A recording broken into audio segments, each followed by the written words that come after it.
This is a full audiobook production of the Book of First Maccabees, brought to you by AI Bible Movies. Subscribe for more immersive readings.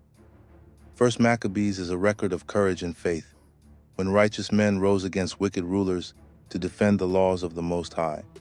In a time of forced rebellion and defilement, they chose obedience, even unto death. This is their story. Chapter 1. And it happened, after that Alexander, son of Philip, the Macedonian, who came out of the land of Chetium, had smitten Darius king of the Persians and Medes, that he reigned in his stead, the first over Greece, and made many wars, and won many strongholds, and slew the kings of the earth, and went through to the ends of the earth, and took spoils of many nations, insomuch that the earth was quiet before him. Whereupon he was exalted, and his heart was lifted up, and he gathered a mighty strong host, and ruled over countries and nations and kings, who became tributaries unto him. And after these things he fell sick, and perceived that he should die. Wherefore he called his servants, such as were honorable, and had been brought up with him from his youth, and parted his kingdom among them, while he was yet alive. So Alexander reigned 12 years, and then died. And his servants bare rule, everyone in his place. And after his death, they all put crowns upon themselves. So did their sons after them many years, and evils were multiplied in the earth. And there came out of them a wicked root, Antiochus, surnamed Epiphanes, son of Antiochus the king, who had been an hostage at Rome, and he reigned in the 137th year of the kingdom of the Greeks. In those days went there out of Israel wicked men, who persuaded many, saying, Let us go and make a covenant with the heathen that are round about us. For since we departed from them, we have had much sorrow. So this device pleased them well. Then certain of the people were so forward herein, that they went to the king, who gave them license to do after the ordinances of the heathen. Whereupon they built a place of exercise at Jerusalem, according to the customs of the heathen, and made themselves uncircumcised, and forsook the holy covenant, and joined themselves to the heathen, and were sold to do mischief. Now when the kingdom was established before Antiochus, he thought to reign over Egypt, that he might have the dominion of 2 realms. Wherefore he entered into Egypt with a great multitude, with chariots, and elephants, and horsemen, and a great navy, and made war against Ptolemy, king of Egypt. But Ptolemy was afraid of him, and fled, and many were wounded to death. Thus they got the strong cities in the land of Egypt, and he took the spoils thereof.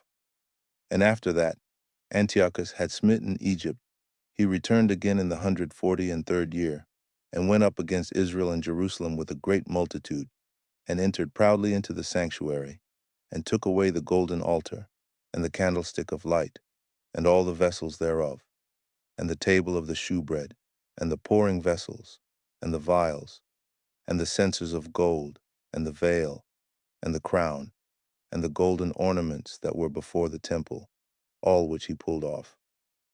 He took also the silver and the gold, and the precious vessels. Also he took the hidden treasures which he found. And when he had taken all away, he went into his own land, having made a great massacre, and spoken very proudly. Therefore there was a great mourning in Israel, in every place where they were, so that the princes and elders mourned, the virgins and young men were made feeble, and the beauty of women was changed. Every bridegroom took up lamentation, and she that sat in the marriage chamber was in heaviness. The land also was moved for the inhabitants thereof, and all the house of Jacob was covered with confusion. And after 2 years fully expired, the king sent his chief collector of tribute unto the cities of Judah, who came unto Jerusalem with a great multitude, and spake peaceable words unto them, but all was deceit. For when they had given him credence, he fell suddenly upon the city, and smote it very sore, and destroyed much people of Israel. And when he had taken the spoils of the city, he set it on fire, and pulled down the houses and walls thereof on every side. But the women and children took they captive, and possessed the cattle. Then builded they the city of David, with a great and strong wall, and with mighty towers, and made it a stronghold for them. And they put therein a sinful nation, wicked men, and fortified themselves therein. They stored it also with armor and victuals, and when they had gathered together the spoils of Jerusalem, they laid them up there, and so they became a sore snare. For it was a place to lie in wait against the sanctuary, and an evil adversary to Israel. Thus they shed innocent blood on every side of the sanctuary, and defiled it, insomuch that the inhabitants of Jerusalem fled because of them. Whereupon the city was made an habitation of strangers, and became strange to those that were born in her, and her own children left her. Her sanctuary was laid waste like a wilderness, her feasts were turned into mourning, her Sabbaths into reproach, her honor into contempt. As had been her glory, so was her dishonor increased, and her excellency was turned into mourning. Moreover, King Antiochus wrote to his whole kingdom that all should be one people, and everyone should leave his laws. So all the heathen agreed, according to the commandment of the king. Yea, many also of the Israelites consented to his religion, and sacrificed unto idols, and profaned the Sabbath. For the king had sent letters by messengers unto Jerusalem and the cities of Judah, that they should follow the strange laws of the land, and forbid burnt offerings, and sacrifice, and drink offerings in the temple, and that they should profane the Sabbaths and festival days, and pollute the sanctuary and holy people, set up altars, and groves, and chapels of idols, and sacrifice swine's flesh and unclean beasts, that they should also leave their children uncircumcised, and make their souls abominable with all manner of uncleanness and profanation, to the end they might forget the law and change all the ordinances. And whosoever would not do according to the commandment of the king, he said, he should die. In the selfsame manner wrote he to his whole kingdom, and appointed overseers over all the people, commanding the cities of Judah to sacrifice, city by city. Then many of the people were gathered unto them, to wit every one that forsook the law, and so they committed evils in the land, and drove the Israelites into secret places, even wheresoever they could flee for succor. Now the 15th day of the month Caslu, in the 145th year, they set up the abomination of desolation upon the altar, and builded idol altars throughout the cities of Judah on every side, and burnt incense at the doors of their houses and in the streets. And when they had rent in pieces the books of the law which they found, they burnt them with fire. And whosoever was found with any, the book of the testament, or if any committed to the law, the king's commandment was that they should put him to death. Thus did they buy their authority unto the Israelites every month, to as many as were found in the cities. Now the 5th and 20th day of the month, they did sacrifice upon the idol altar, which was upon the altar of God, at which time, according to the commandment, they put to death certain women that had caused their children to be circumcised.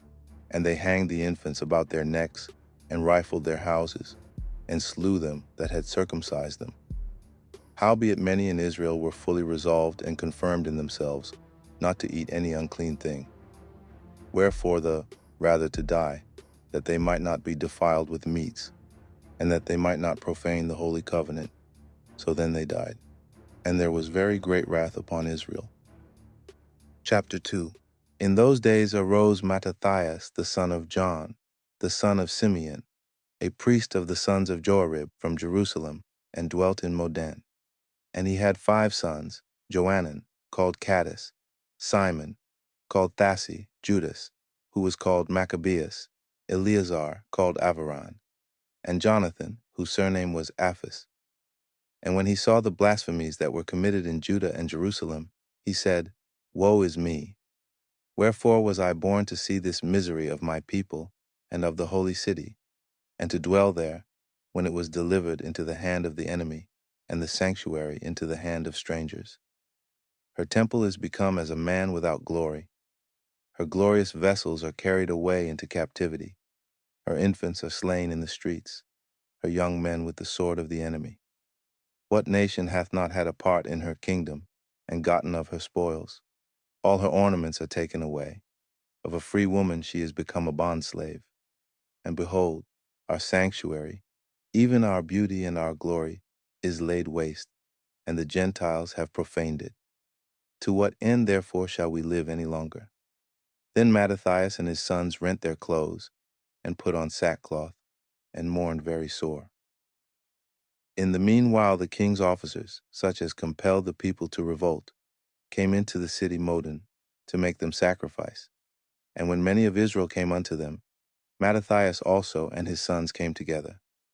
Then answered the king's officers, and said to Mattathias on this wise, Thou art a ruler, and an honorable and great man in this city, and strengthened with sons and brethren.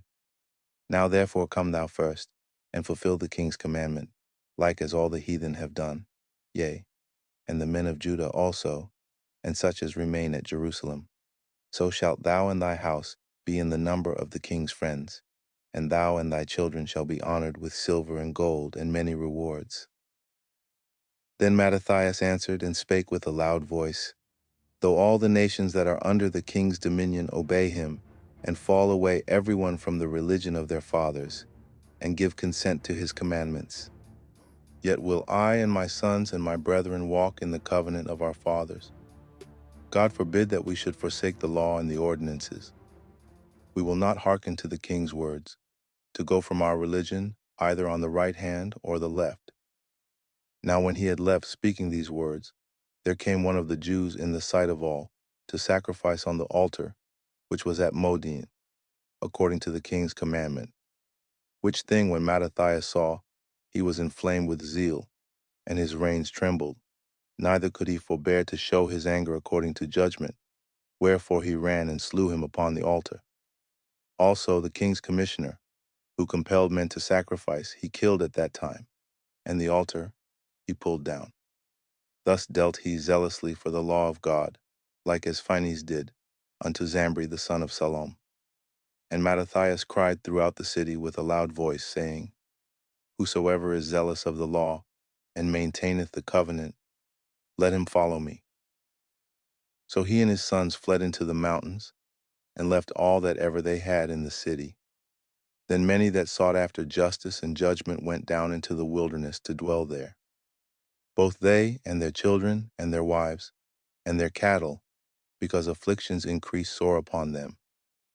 Now when it was told the king's servants and the host that was at Jerusalem, in the city of David, that certain men, who had broken the king's commandment, were gone down into the secret places in the wilderness, they pursued after them a great number, and having overtaken them, they camped against them, and made war against them on the Sabbath day.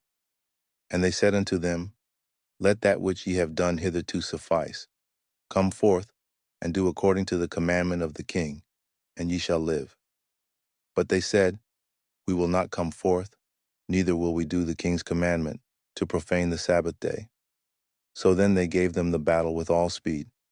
Howbeit they answered them not, neither cast they a stone at them, nor stopped the places where they lay hid, but said, Let us die all in our innocency. Heaven and earth will testify for us, that ye put us to death wrongfully. So they rose up against them in battle on the Sabbath, and they slew them, with their wives and children and their cattle, to the number of 1,000 people. Now when Mattathias and his friends understood hereof, they mourned for them right sore. And one of them said to another, If we all do as our brethren have done, and fight not for our lives and laws against the heathen, they will now quickly root us out of the earth. At that time, therefore, they decreed, saying, Whosoever shall come to make battle with us on the Sabbath day, we will fight against him. Neither will we die all as our brethren that were murdered in the secret places. Then came there unto him a company of Assadeans who were mighty men of Israel, even all such as were voluntarily devoted unto the law. Also all they that fled for persecution joined themselves unto them, and were a stay unto them. So they joined their forces, and smote sinful men in their anger, and wicked men in their wrath, but the rest fled to the heathen for succor. Then Mattathias and his friends went round about, and pulled down the altars. And what children soever they found within the coast of Israel uncircumcised, those they circumcised valiantly. They pursued also after the proud men, and the work prospered in their hand. So they recovered the law out of the hand of the Gentiles, and out of the hand of kings, neither suffered they the sinner to triumph.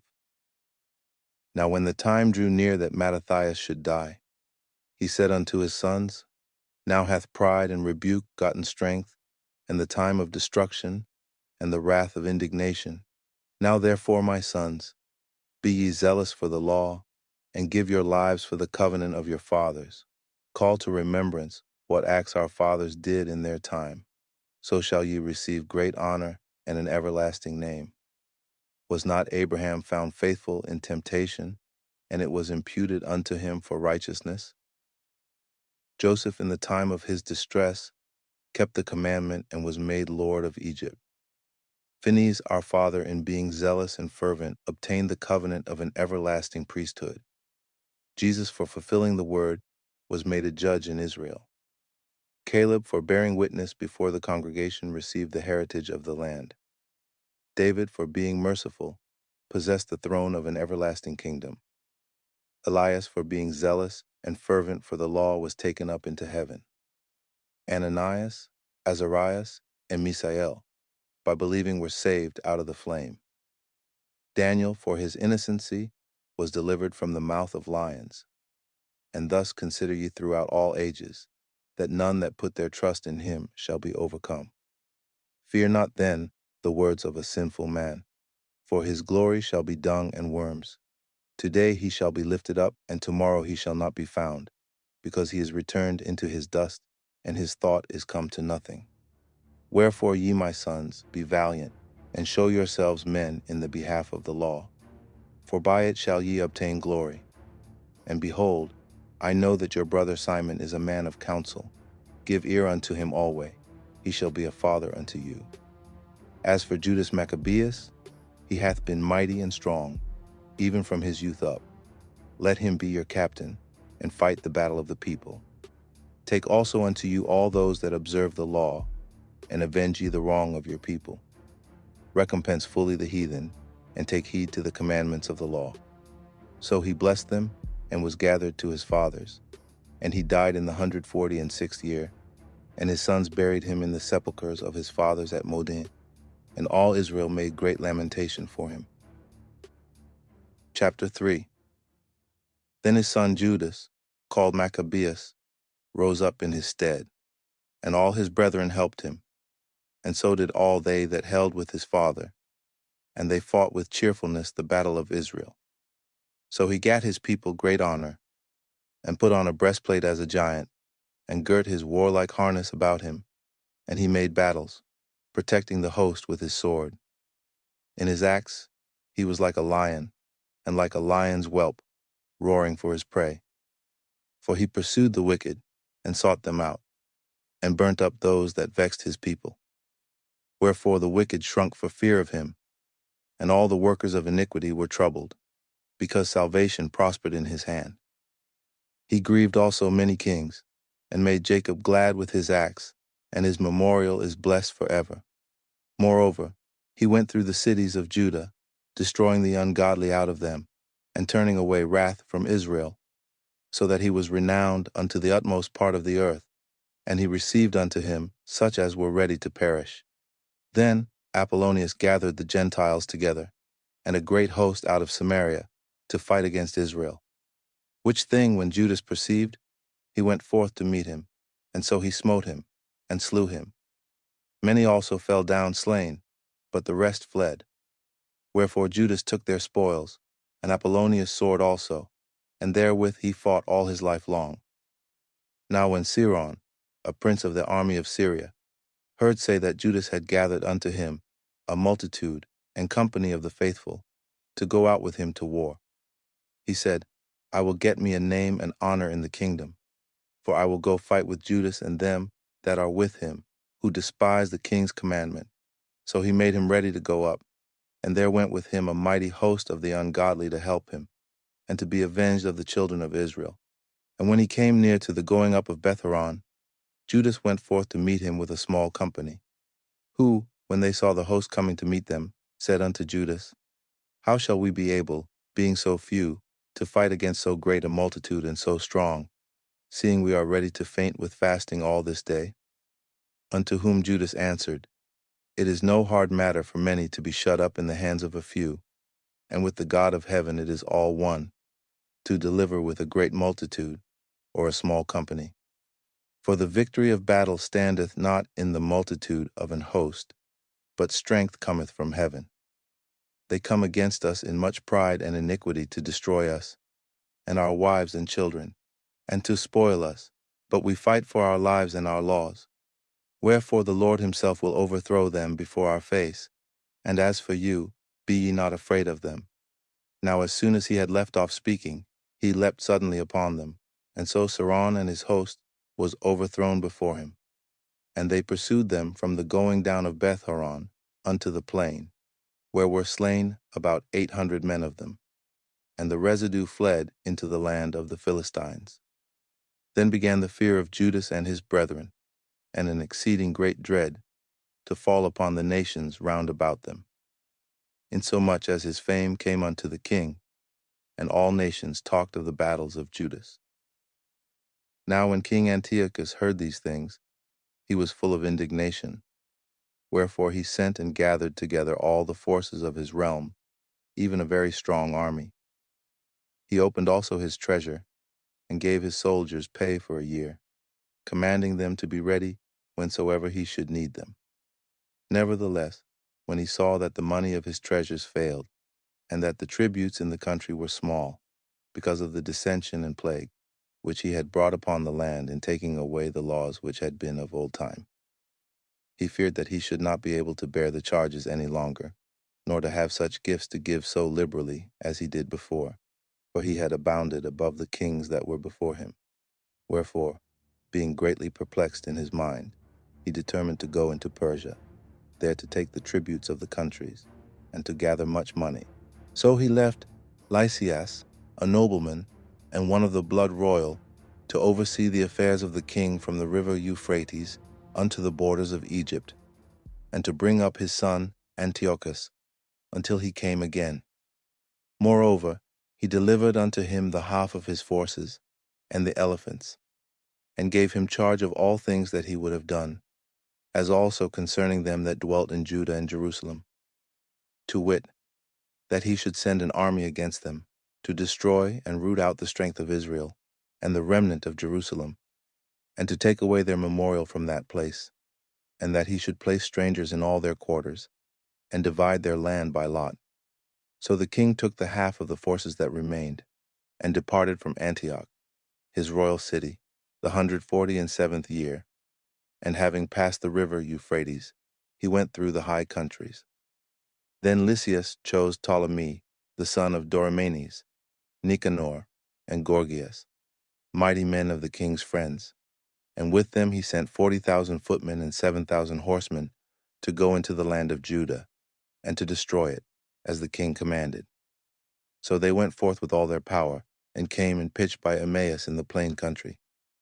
And the merchants of the country, hearing the fame of them, took silver and gold very much, with servants, and came into the camp to buy the children of Israel for slaves. A power also of Syria and of the land of the Philistines joined themselves unto them. Now when Judas and his brethren saw that miseries were multiplied, and that the forces did encamp themselves in their borders, for they knew how the king had given commandment to destroy the people, and utterly abolish them, they said one to another, Let us restore the decayed fortune of our people, and let us fight for our people and the sanctuary. Then was the congregation gathered together, that they might be ready for battle, and that they might pray, and ask mercy and compassion. Now Jerusalem lay void as a wilderness. There was none of her children that went in or out. The sanctuary also was trodden down, and aliens kept the stronghold. The heathen had their habitation in that place, and joy was taken from Jacob, and the pipe with the harp ceased. Wherefore the Israelites assembled themselves together, and came to Maspha, over against Jerusalem. For in Maspha was the place where they prayed aforetime in Israel. Then they fasted that day, and put on sackcloth, and cast ashes upon their heads, and rent their clothes, and laid open the book of the law. wherein the heathen had sought to paint the likeness of their images. They brought also the priest's garments, and the firstfruits, and the tithes, and the Nazarites they stirred up, who had accomplished their days. Then cried they with a loud voice toward heaven, saying, What shall we do with these, and whither shall we carry them away? For thy sanctuary is trodden down and profaned, and thy priests are in heaviness, and brought low.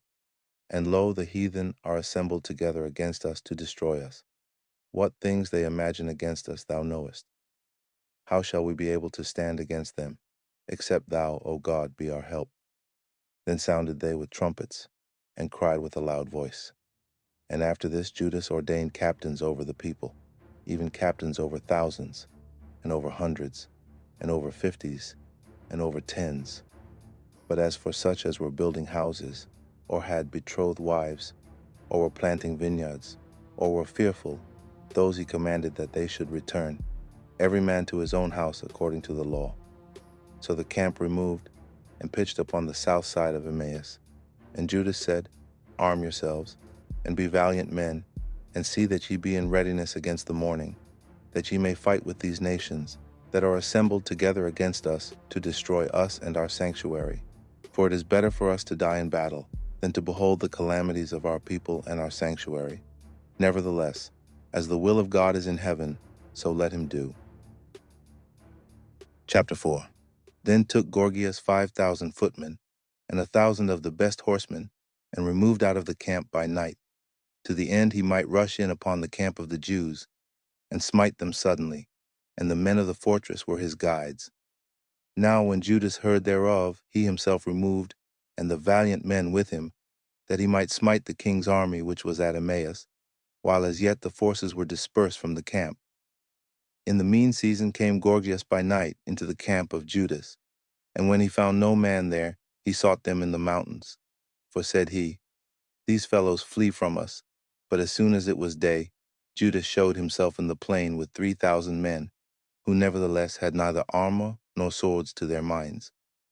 And they saw the camp of the heathen, that it was strong and well harnessed, and compassed round about with horsemen, and these were expert of war. Then said Judas to the men that were with him, Fear ye not their multitude, neither be ye afraid of their assault. Remember how our fathers were delivered in the Red Sea, when Pharaoh pursued them with an army. Now therefore let us cry unto heaven, if peradventure the Lord will have mercy upon us, and remember the covenant of our fathers, and destroy this host before our face this day, that so all the heathen may know that there is one who delivereth and saveth Israel. Then the strangers lifted up their eyes, and saw them coming over against them. Wherefore they went out of the camp to battle. But they that were with Judas sounded their trumpets. So they joined battle, and the heathen being discomfited, fled into the plain. Howbeit, all the hindmost of them were slain with the sword, for they pursued them unto Gazera, and unto the plains of Idumea, and Azotus, and Jamnia, so that there were slain of them upon 3,000 men. This done, Judas returned again with his host from pursuing them, and said to the people, Be not greedy of the spoil, inasmuch as there is a battle before us, and Gorgias and his host are here by us in the mountain. But stand ye now against our enemies, and overcome them, and after this ye may boldly take the spoils. As Judas was yet speaking these words, there appeared a part of them looking out of the mountain, who when they perceived that the Jews had put their host to flight and were burning the tents, for the smoke that was seen declared what was done. When therefore they perceived these things, they were sore afraid, and seeing also the host of Judas in the plain ready to fight, they fled every one into the land of strangers. Then Judas returned to spoil the tents, where they got much gold and silver and blue silk, and purple of the sea, and great riches. After this they went home, and sung a song of thanksgiving, and praised the Lord in heaven, because it is good, because his mercy endureth forever. Thus Israel had a great deliverance that day.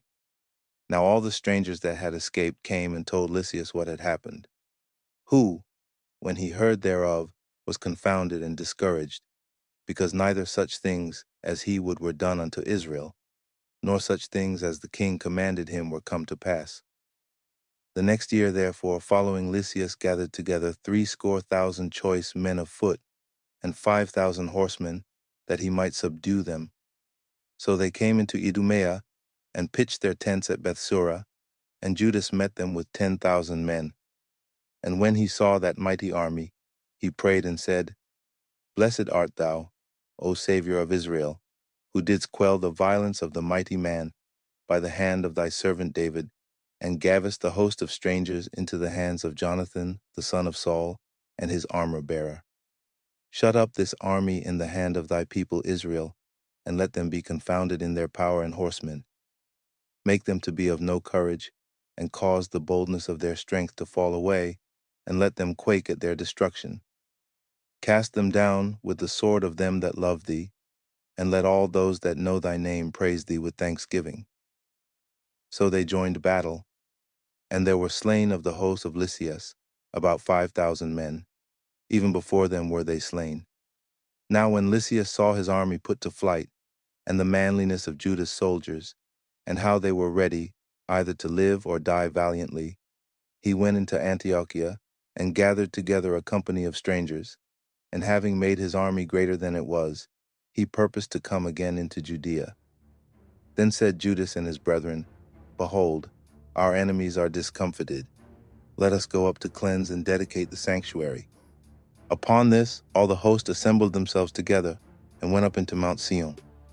And when they saw the sanctuary desolate, and the altar profaned, and the gates burned up, and shrubs growing in the courts as in a forest, or in one of the mountains, yea, and the priest's chambers pulled down, they rent their clothes, and made great lamentation, and cast ashes upon their heads, and fell down flat to the ground upon their faces, and blew an alarm with the trumpets, and cried toward heaven. Then Judas appointed certain men to fight against those that were in the fortress, until he had cleansed the sanctuary. So he chose priests of blameless conversation, such as had pleasure in the law, who cleansed the sanctuary, and bare out the defiled stones into an unclean place.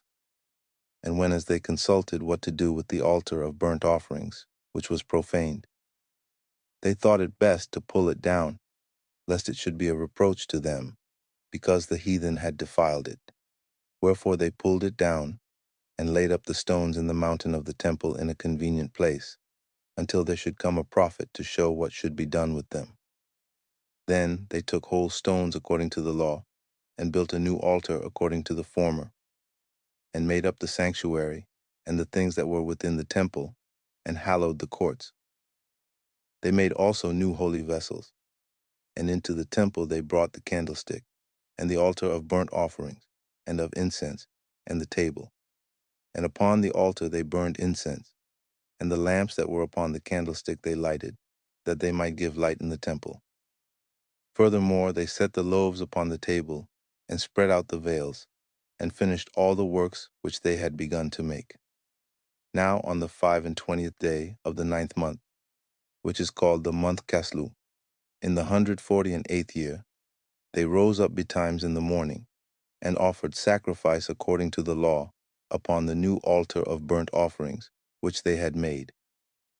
Look, at what time and what day the heathen had profaned it, even in that was it dedicated with songs and citherns and harps and cymbals. Then all the people fell upon their faces, worshiping and praising the God of heaven, who had given them good success. And so they kept the dedication of the altar 8 days, and offered burnt offerings with gladness, and sacrificed the sacrifice of deliverance and praise. They decked also the forefront of the temple with crowns of gold, and with shields, and the gates and the chambers they renewed, and hanged doors upon them. Thus was there very great gladness among the people, for that the reproach of the heathen was put away. Moreover, Judas and his brethren, with the whole congregation of Israel, ordained that the days of the dedication of the altar should be kept in their season from year to year, by the space of 8 days, from the 25th day of the month Caslu, with mirth and gladness. At that time also they builded up the Mount Sion with high walls and strong towers round about, lest the Gentiles should come and tread it down, as they had done before. And they set there a garrison to keep it, and fortified Bethsura to preserve it, that the people might have a defense against Idumea. Chapter 5. Now when the nations round about heard that the altar was built, and the sanctuary renewed as before, it displeased them very much. Wherefore they thought to destroy the generation of Jacob that was among them, and thereupon they began to slay and destroy the people. Then Judas fought against the children of Esau in Idumea at Arabatin, because they besieged Gael, and he gave them a great overthrow, and abated their courage, and took their spoils. Also, he remembered the injury of the children of Bean, who had been a snare and an offense unto the people, in that they lay in wait for them in the ways. He shut them up therefore in the towers, and encamped against them, and destroyed them utterly, and burned the towers of that place with fire, and all that were therein. Afterward he passed over to the children of Ammon, where he found a mighty power, and much people, with Timotheus their captain. So he fought many battles with them, till at length they were discomfited before him, and he smote them. And when he had taken Jazar with the towns belonging thereto, he returned into Judea. Then the heathen that were at Galaad assembled themselves together against the Israelites that were in their quarters, to destroy them. But they fled to the fortress of Dathema, and sent letters unto Judas and his brethren, the heathen that are round about us are assembled together against us, to destroy us. And they are preparing to come and take the fortress whereunto we are fled, Timotheus being captain of their host. Come now, therefore, and deliver us from their hands, for many of us are slain. Yea, all our brethren that were in the places of Tobi are put to death, their wives and their children also. They have carried away captives, and borne away their stuff, and they have destroyed there about 1,000 men. While these letters were yet reading, behold, there came other messengers from Galilee with their clothes rent, who reported on this wise, and said, They of Ptolemais and of Tyrus and Sidon, and all Galilee of the Gentiles, are assembled together against us, to consume us. Now when Judas and the people heard these words, there assembled a great congregation together, to consult what they should do for their brethren that were in trouble and assaulted of them. Then said Judas unto Simon his brother, Choose thee out men, and go and deliver thy brethren that are in Galilee, for I and Jonathan my brother will go into the country of Galad. So he left Joseph the son of Zacharias, and Azarias, captains of the people, with the remnant of the host in Judea, to keep it. Unto whom he gave commandment, saying, Take ye the charge of this people, and see that ye make not war against the heathen, until the time that we come again. Now unto Simon were given 3,000 men to go into Galilee, and unto Judas 8,000 men for the country of Gilead. Then went Simon into Galilee, where he fought many battles with the heathen, so that the heathen were discomfited by him. And he pursued them unto the gate of Ptolemais, and there were slain of the heathen about 3,000 men, whose spoils he took. And those that were in Galilee and in Arbatis, with their wives and their children, and all that they had, took he away with him, and brought them into Judea with great joy.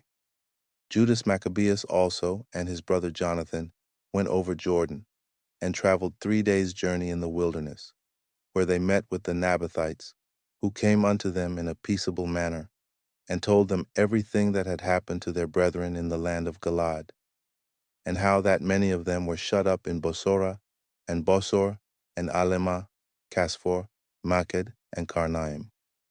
All these cities are strong and great, and that they were shut up in the rest of the cities of the country of Galaad, and that against tomorrow they had appointed to bring their host against the forts, and to take them, and to destroy them all in one day.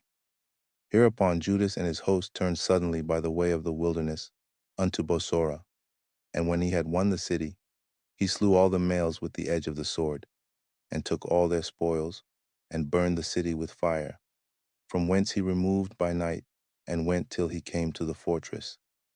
And betimes in the morning they looked up, and behold, there was an innumerable people bearing ladders and other engines of war, to take the fortress, for they assaulted them.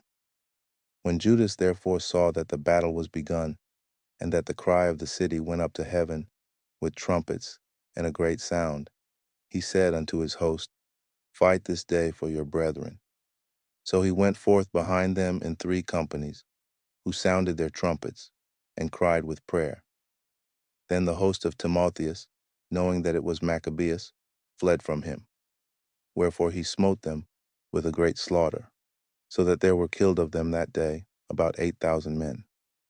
This done, Judas turned aside to Maspha, and after he had assaulted it, he took and slew all the males therein, and received the spoils thereof, and then burnt it with fire.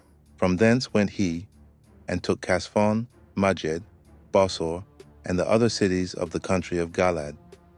After these things gathered Timotheus another host, and encamped against Raphon beyond the brook. So Judas sent men to espy the host, who brought him word, saying, All the heathen that be round about us are assembled unto them, even a very great host. He hath also hired the Arabians to help them, and they have pitched their tents beyond the brook, ready to come and fight against thee. Upon this Judas went to meet them. Then Timotheus said unto the captains of his host, When Judas and his host come near the brook, if he pass over first unto us, we shall not be able to withstand him, for he will mightily prevail against us.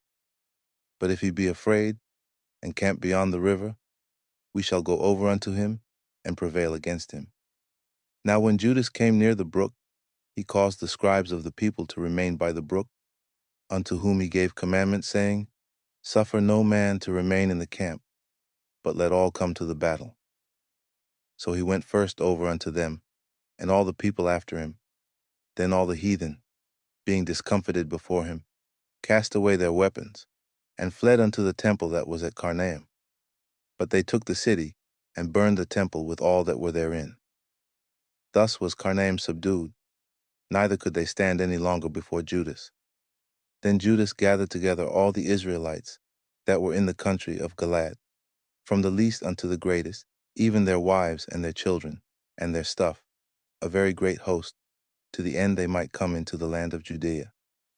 Now when they came unto Ephron, this was a great city, in the way as they should go very well fortified. They could not turn from it, either on the right hand or the left, but must needs pass through the midst of it. Then they of the city shut them out, and stopped up the gates with stones. Whereupon Judas sent unto them in peaceable manner, saying, Let us pass through your land, to go into our own country, and none shall do you any hurt. We will only pass through on foot. Howbeit they would not open unto him. Wherefore Judas commanded a proclamation to be made throughout the host, that every man should pitch his tent in the place where he was. So the soldiers pitched, and assaulted the city all that day and all that night, till at the length the city was delivered into his hands, who then slew all the males with the edge of the sword, and razed the city, and took the spoils thereof, and passed through the city over them that were slain. After this went they over Jordan into the great plain before Bethsan. And Judas gathered together those that came behind, and exhorted the people all the way through, till they came into the land of Judea.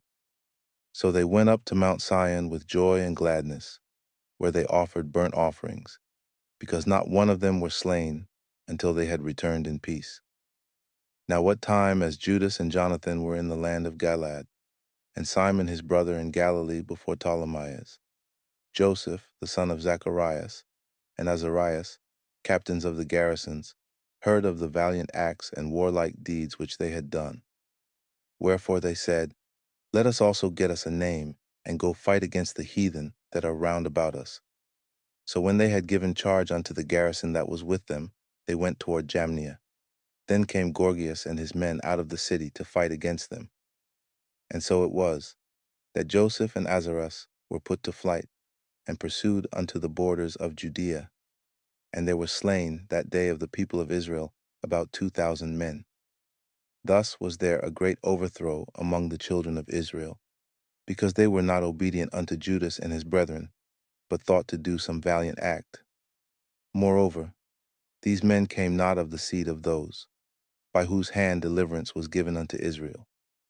Howbeit the man Judas and his brethren, were greatly renowned in the sight of all Israel and of all the heathen, wheresoever their name was heard of, insomuch as the people assembled unto them with joyful acclamations. Afterward went Judas forth with his brethren, and fought against the children of Esau in the land toward the south, where he smote Hebron, and the towns thereof, and pulled down the fortress of it, and burned the towers thereof round about. From thence he removed to go into the land of the Philistines, and passed through Samaria. At that time certain priests, desirous to show their valor, were slain in battle, for that they went out to fight unadvisedly. So Judas turned to Azotus in the land of the Philistines, and when he had pulled down their altars, and burned their carved images with fire, and spoiled their cities, he returned into the land of Judea. Chapter 6.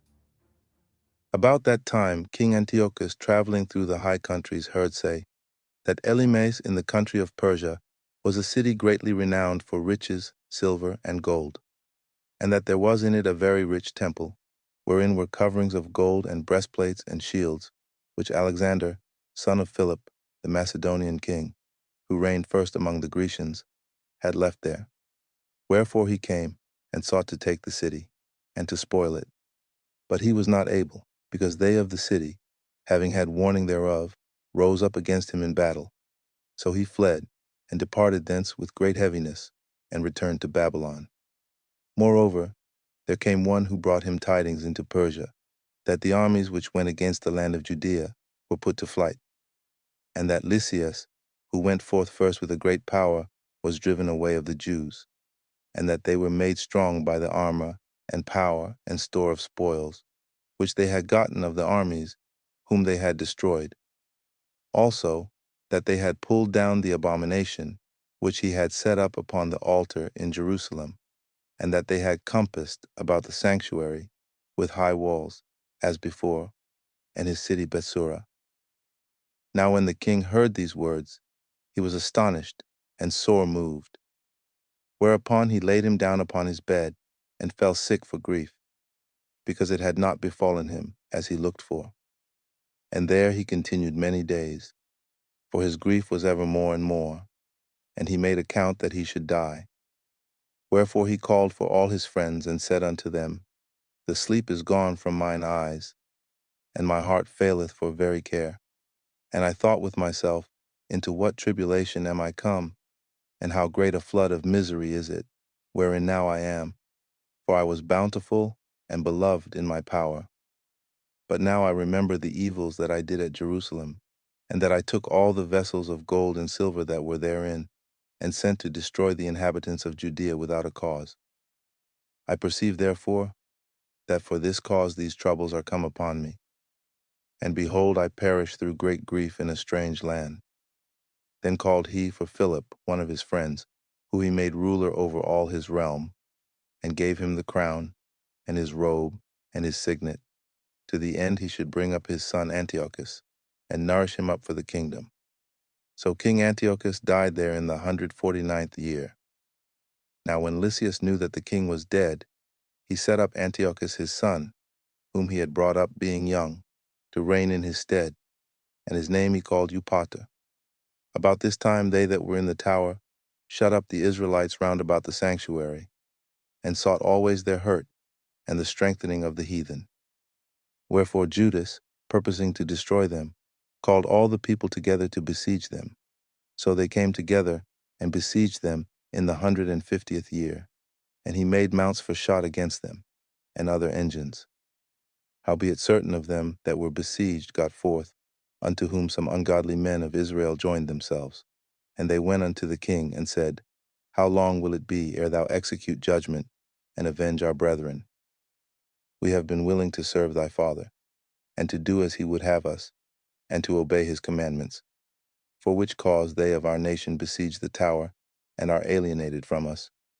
Moreover, as many of us as they could light on they slew, and spoiled our inheritance. Neither have they stretched out their hand against us only, but also against their borders. And behold, this day are they besieging the tower at Jerusalem, to take it. The sanctuary also, and Bethsura have they fortified. Wherefore, if thou dost not prevent them quickly, they will do the greater things than these. neither shalt thou be able to rule them. Now when the king heard this, he was angry, and gathered together all his friends, and the captains of his army, and those that had charge of the horse. There came also unto him from other kingdoms, and from isles of the sea, bands of hired soldiers, so that the number of his army was 100,000 footmen, and 20,000 horsemen, and 32 elephants exercised in battle. These went through Idumea, and pitched against Bethsura, which they assaulted many days, making engines of war. But they of Bethsura came out, and burned them with fire, and fought valiantly. Upon this Judas removed from the tower, and pitched in Bath-Zacharias, over against the king's camp. Then the king, rising very early, marched fiercely with his host toward Bath-Zacharias, where his armies made them ready to battle, and sounded the trumpets. And to the end they might provoke the elephants to fight, they showed them the blood of grapes and mulberries. Moreover, they divided the beasts among the armies, and for every elephant they appointed 1,000 men, armed with coats of mail, and with helmets of brass on their heads. And beside this, for every beast were ordained 500 horsemen of the best. These were ready at every occasion. Wheresoever the beast was, and whithersoever the beast went, they went also, neither departed they from him. And upon the beasts were their strong towers of wood, which covered every one of them, and were girt fast unto them with devices. There were also upon every one 32 strong men that fought upon them, beside the Indian that ruled him. As for the remnant of the horsemen, they set them on this side and that side at the two parts of the host, giving them signs what to do, and being harnessed all over amidst the ranks. Now when the sun shone upon the shields of gold and brass, the mountains glistered therewith, and shined like lamps of fire. So part of the king's army being spread upon the high mountains, and part on the valleys below, they marched on safely and in order. Wherefore all that heard the noise of their multitude, and the marching of the company, and the rattling of the harness, were moved, for the army was very great and mighty. Then Judas and his host drew near, and entered into battle, and there were slain of the king's army 600 men. Eleazar also, surnamed Savarin, perceiving that one of the beasts, armed with royal harness, was higher than all the rest, and supposing that the king was upon him, put himself in jeopardy, to the end he might deliver his people, and get him a perpetual name. Wherefore he ran upon him courageously through the midst of the battle, slaying on the right hand and on the left, so that they were divided from him on both sides. Which done, he crept under the elephant, and thrust him under, and slew him. Whereupon the elephant fell down upon him, and there he died. Howbeit the rest of the Jews, seeing the strength of the king, and the violence of his forces, turned away from them. Then the king's army went up to Jerusalem to meet them, and the king pitched his tents against Judea, and against Mount Sion. But with them that were in Bethsura he made peace. For they came out of the city, because they had no victuals there to endure the siege, it being a year of rest to the land. So the king took Bethsura, and set a garrison there to keep it. As for the sanctuary, he besieged it many days, and set there artillery with engines and instruments to cast fire and stones, and pieces to cast darts and slings. Whereupon they also made engines against their engines, and held them battle a long season. Yet at the last, their vessels being without victuals, for that it was the 7th year, and they in Judea that were delivered from the Gentiles had eaten up the residue of the store. There were but a few left in the sanctuary, because the famine did so prevail against them that they were fain to disperse themselves, every man to his own place.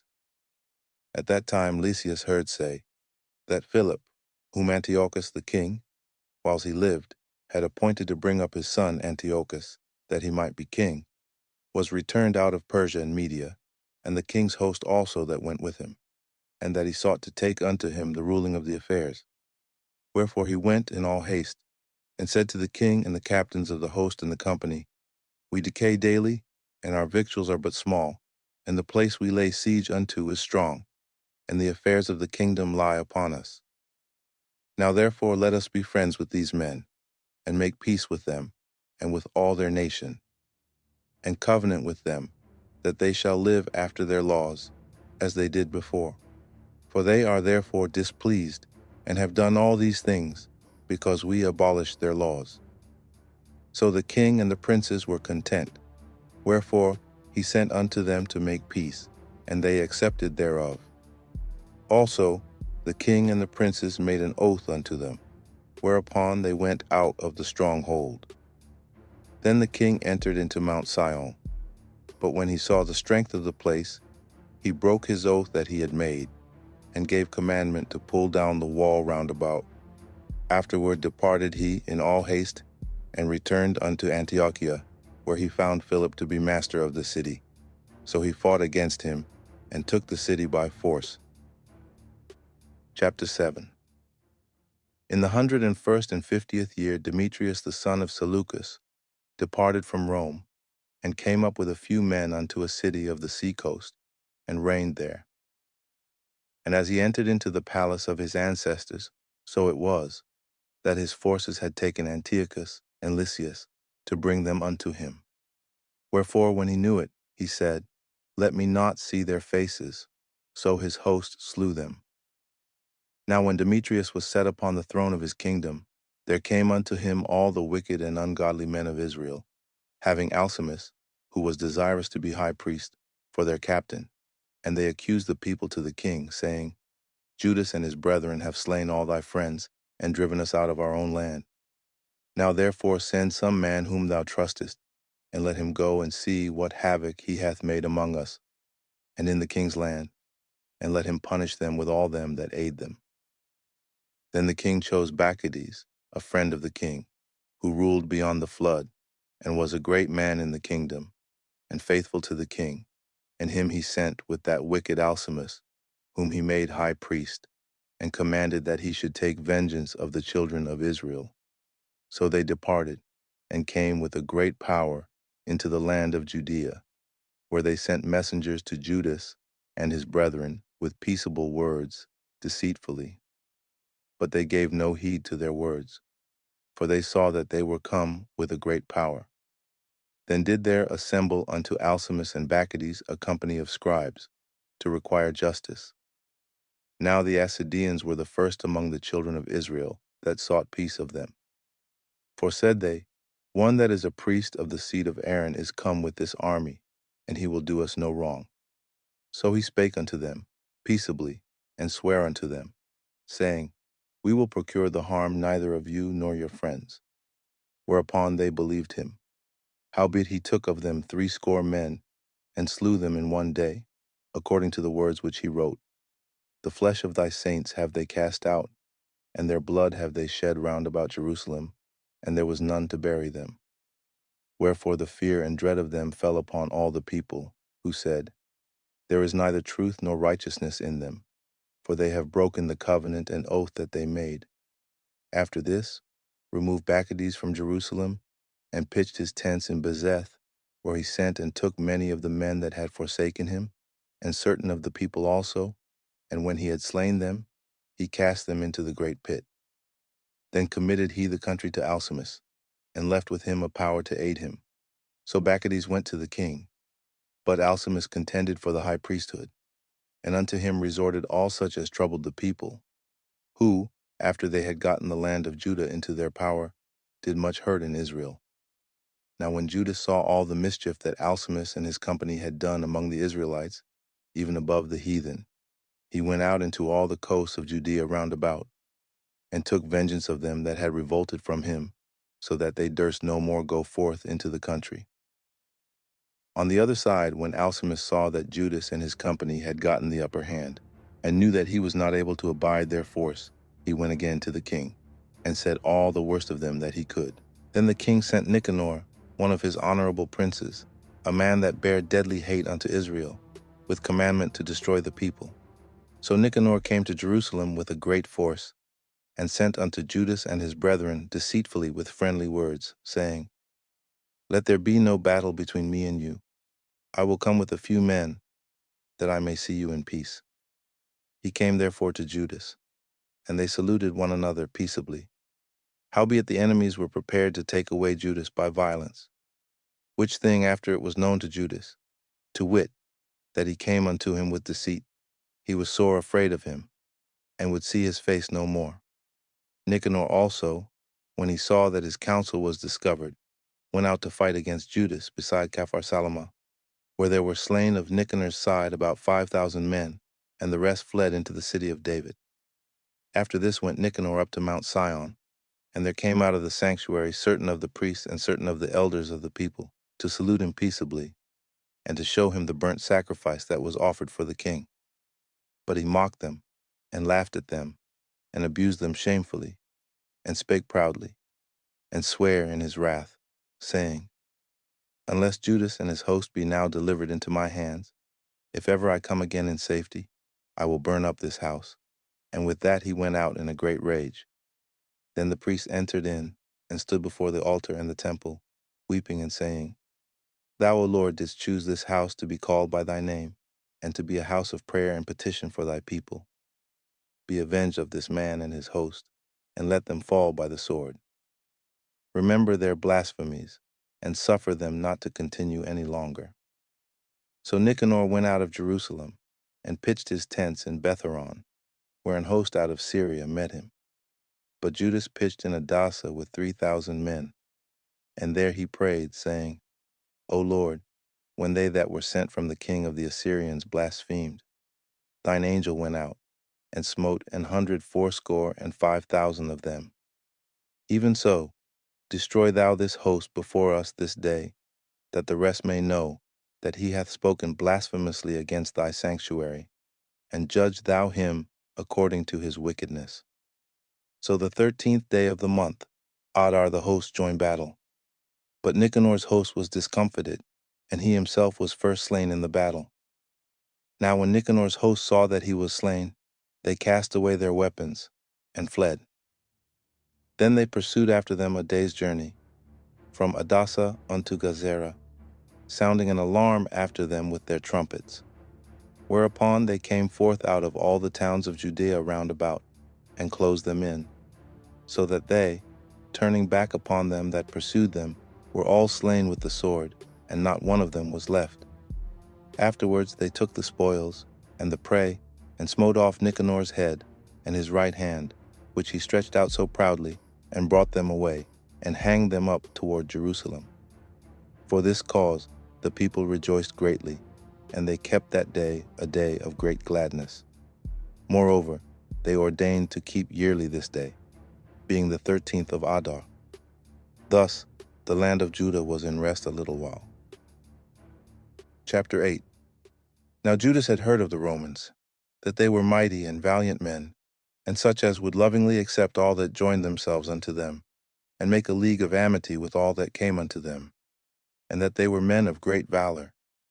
It was told him also of their wars and noble acts which they had done among the Galatians, and how they had conquered them, and brought them under tribute, and what they had done in the country of Spain, for the winning of the mines of the silver and gold which is there, and that by their policy and patience they had conquered all the place, though it were very far from them, and the kings also that came against them from the uttermost part of the earth, till they had discomfited them, and given them a great overthrow, so that the rest did give them tribute every year. Beside this, how they had discomfited in battle Philip and Perseus, king of the Cittims, with others that lifted up themselves against them, and had overcome them. How also Antiochus, the great king of Asia, that came against them in battle, having 120 elephants, with horsemen, and chariots, and a very great army, was discomfited by them, and how they took him alive, and covenanted that he and such as reigned after him should pay a great tribute, and give hostages, and that which was agreed upon, and the country of India, and Media, and Lydia, and of the goodliest countries, which they took of him, and gave to King Eumenes. Moreover, how the Grecians had determined to come and destroy them, and that they, having knowledge thereof, sent against them a certain captain, and fighting with them slew many of them, and carried away captives their wives and their children, and spoiled them, and took possession of their lands, and pulled down their strongholds, and brought them to be their servants unto this day. It was told him besides, how they destroyed and brought under their dominion all other kingdoms and isles that at any time resisted them. But with their friends and such as relied upon them, they kept amity, and that they had conquered kingdoms both far and nigh, insomuch as all that heard of their name were afraid of them. Also that, whom they would help to a kingdom, those reign, and whom again they would, they displace. Finally, that they were greatly exalted. Yet for all this, none of them wore a crown or was clothed in purple, to be magnified thereby. Moreover, how they had made for themselves a senate house, wherein 320 men sat in council daily, consulting always for the people, to the end they might be well ordered, and that they committed their government to one man every year, who ruled over all their country, and that all were obedient to that one, and that there was neither envy nor emulation among them. In consideration of these things, Judas chose Eupolemus, the son of John, the son of Achos, and Jason the son of Eleazar, and sent them to Rome, to make a league of amity and confederacy with them, and to entreat them that they would take the yoke from them. For they saw that the kingdom of the Grecians did oppress Israel with servitude. They went therefore to Rome, which was a very great journey, and came into the Senate, where they spake and said, Judas Maccabeus with his brethren, and the people of the Jews, have sent us unto you, to make a confederacy and peace with you, and that we might be registered your confederates and friends. So that matter pleased the Romans well. And this is the copy of the epistle which the Senate wrote back again in tables of brass, and sent to Jerusalem, that there they might have by them a memorial of peace and confederacy. Good success be to the Romans, and to the people of the Jews, by sea and by land forever. The sword also, an enemy be far from them. If there come first any war upon the Romans, or any of their confederates throughout all their dominion, the people of the Jews shall help them, as the time shall be appointed, with all their heart. Neither shall they give anything unto them that make war upon them, or aid them with victuals, weapons, money, or ships, as it hath seemed good unto the Romans. But they shall keep their covenants without taking anything therefore. In the same manner also, if war come first upon the nation of the Jews, the Romans shall help them with all their heart, according as the time shall be appointed them. Neither shall victuals be given to them that take part against them, or weapons, or money, or ships, as it hath seemed good to the Romans, but they shall keep their covenants, and that without deceit. According to these articles, did the Romans make a covenant with the people of the Jews. Howbeit, if hereafter the one party or the other shall think to meet to add or diminish anything, they may do it at their pleasures, and whatsoever they shall add or take away shall be ratified. And as touching the evils that Demetrius doeth to the Jews, we have written unto him, saying, Wherefore thou made thy yoke heavy upon our friends and confederates the Jews. If therefore they complain any more against thee, we will do them justice and fight with thee by sea and by land. Chapter 9. Furthermore, when Demetrius heard that Nicanor and his host were slain in battle, he sent Bacchides and Alcimus into the land of Judea the second time, and with them the chief strength of his host, who went forth by the way that leadeth to Galgala, and pitched their tents before Masaloth, which is in Arbela, and after they had won it, they slew much people. Also, the first month of the 152nd year, they encamped before Jerusalem, from whence they removed, and went to Berea, with 20,000 footmen and 2,000 horsemen. Now Judas had pitched his tents at Eleasa, and 3,000 chosen men with him, who seeing the multitude of the other army, to he so great were sore afraid, whereupon many conveyed themselves out of the host, insomuch as abode of them no more but 800 men. When Judas therefore saw that his host slipped away, and that the battle pressed upon him, he was sore troubled in mind and much distressed, for that he had no time to gather them together.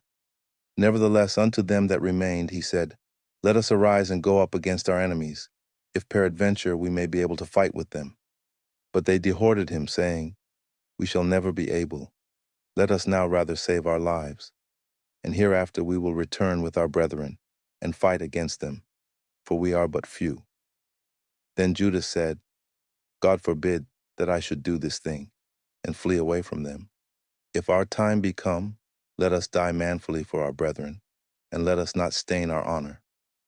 With that the host of Bacchides removed out of their tents, and stood over against them, their horsemen being divided into two troops, and their slingers and archers going before the host, and they that marched in the forward were all mighty men. As for Bacchides, he was in the right wing. So the host drew near on the two parts, and sounded their trumpets. They also of Judas's side, even they sounded their trumpets also, so that the earth shook at the noise of the armies, and the battle continued from morning till night. Now when Judas perceived that Bacchides and the strength of his army were on the right side, he took with him all the hardy men who discomfited the right wing, and pursued them unto the Mount Azotus. But when they of the left wing saw that they of the right wing were discomfited, they followed upon Judas and those that were with him hard at the heels from behind, whereupon there was a sore battle, insomuch as many were slain on both parts. Judas also was killed, and the remnant fled. Then Jonathan and Simon took Judas their brother, and buried him in the sepulchre of his fathers, in Modin. Moreover, they bewailed him, and all Israel made great lamentation for him, and mourned many days, saying, "How is the valiant man fallen, that delivered Israel?" As for the other things concerning Judas and his wars, and the noble acts which he did, and his greatness, they are not written, for they were very many. Now after the death of Judas, the wicked began to put forth their heads in all the coasts of Israel, and there arose up all such as wrought iniquity. In those days also was there a very great famine, by reason whereof the country revolted, and went with them. Then Bacchides chose the wicked men, and made them lords of the country. And they made enquiry and search for Judas's friends, and brought them unto Bacchides, who took vengeance of them, and used them despitefully. So was there a great affliction in Israel, the like whereof was not, since the time that a prophet was not seen among them.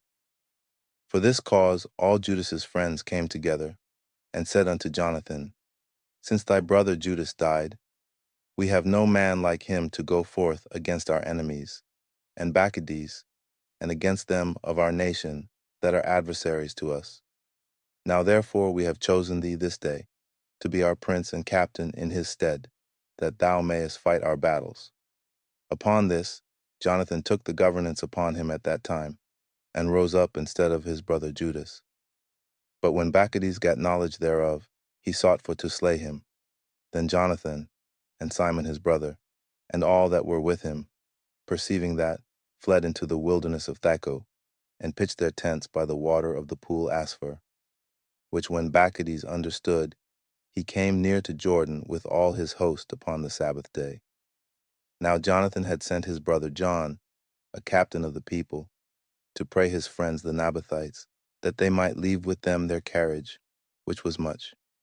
But the children of Jambri came out of Medaba, and took John, and all that he had, and went their way with it. After this came word to Jonathan and Simon his brother, that the children of Jambri made a great marriage, and were bringing the bride from Nadabatha with a great train, as being the daughter of one of the great princes of Canaan. Therefore they remembered John their brother, and went up, and hid themselves under the covert of the mountain, where they lifted up their eyes, and looked, and behold, there was much ado and great carriage, and the bridegroom came forth, and his friends and brethren, to meet them with drums, and instruments of music, and many weapons. Then Jonathan and they that were with him rose up against them from the place where they lay in ambush, and made a slaughter of them in such sort, as many fell down dead, and the remnant fled into the mountain, and they took all their spoils. Thus was the marriage turned into mourning, and the noise of their melody into lamentation. So when they had avenged fully the blood of their brother, they turned again to the marsh of Jordan. Now when Bacchides heard hereof, he came on the Sabbath day unto the banks of Jordan with a great power. Then Jonathan said to his company, "Let us go up now and fight for our lives, for it standeth not with us today, as in time past." For behold, the battle is before us and behind us, and the water of Jordan on this side and that side, the marsh likewise and wood, neither is there place for us to turn aside. Wherefore cry ye now unto heaven, that ye may be delivered from the hand of your enemies. With that they joined battle, and Jonathan stretched forth his hand to smite Maccabees, but he turned back from him. Then Jonathan and they that were with him leapt into Jordan, and swam over unto the other bank. Howbeit the other passed not over Jordan unto them. So there were slain of Maccabees' side that day about 1,000 men. Afterward returned Maccabees to Jerusalem, and repaired the strong sites in Judea, the fort in Jericho, and Emmaus, and Betharon, and Bethel, and Thamnatha, Pharathoni, and Taphon. These did he strengthen with high walls, with gates, and with bars. And in them he set a garrison, that they might work malice upon Israel. He fortified also the city Bethsura, and Gazera, and the tower, and put forces in them, and provision of victuals. Besides, he took the chief men's sons in the country for hostages, and put them into the tower at Jerusalem to be kept. Moreover, in the 153rd year, in the 2nd month, Alcimus commanded that the wall of the inner court of the sanctuary should be pulled down. He pulled down also the works of the prophets. And as he began to pull down, even at that time was Alcimus plagued, and his enterprises hindered, for his mouth was stopped, and he was taken with a palsy, so that he could no more speak anything, nor give order concerning his house. So Alcimus died at that time with great torment. Now when Maccabees saw that Alcimus was dead, he returned to the king, whereupon the land of Judea was in rest 2 years. Then all the ungodly men held a council, saying, Behold, Jonathan and his company are at ease, and dwell without care. Now therefore we will bring Maccabees hither, who shall take them all in one night. So they went and consulted with him. Then removed he, and came with a great host, and sent letters privily to his adherents in Judea, that they should take Jonathan and those that were with him. Howbeit they could not, because their counsel was known unto them. Wherefore they took of the men of the country, that were authors of that mischief, about 50 persons, and slew them. Afterward Jonathan and Simon, and they that were with him, got them away to Bethbasi, which is in the wilderness, and they repaired the decays thereof, and made it strong. Which thing when Maccabees knew, he gathered together all his host, and sent word to them that were of Judea. Then went he, and laid siege against Bethbasi, and they fought against it a long season, and made engines of war. But Jonathan left his brother Simon in the city, and went forth himself into the country, and with a certain number went he forth. And he smote Odonaarches and his brethren, and the children of Phasiron in their tent. And when he began to smite them, and came up with his forces, Simon and his company went out of the city, and burned up the engines of war, and fought against Maccabees, who was discomfited by them, and they afflicted him sore. For his counsel and travail was in vain. Wherefore he was very wroth at the wicked men that gave him counsel to come into the country, inasmuch as he slew many of them, and purposed to return into his own country. Whereof when Jonathan had knowledge, he sent ambassadors unto him, to the end he should make peace with him, and deliver them the prisoners. Which thing he accepted, and did according to his demands, and sware unto him that he would never do him harm all the days of his life. When therefore he had restored unto him the prisoners that he had taken aforetime out of the land of Judea, he returned and went his way into his own land. Neither came he any more into their borders. Thus the sword ceased from Israel. But Jonathan dwelt at Machmas, and began to govern the people, and he destroyed the ungodly men out of Israel. Chapter 10. In the 160th year Alexander, the son of Antiochus, surnamed Epiphanes, went up and took Ptolemais, for the people had received him, by means whereof he reigned there. Now when King Demetrius heard thereof, he gathered together an exceeding great host, and went forth against him to fight. Moreover Demetrius sent letters unto Jonathan with loving words, so as he magnified him.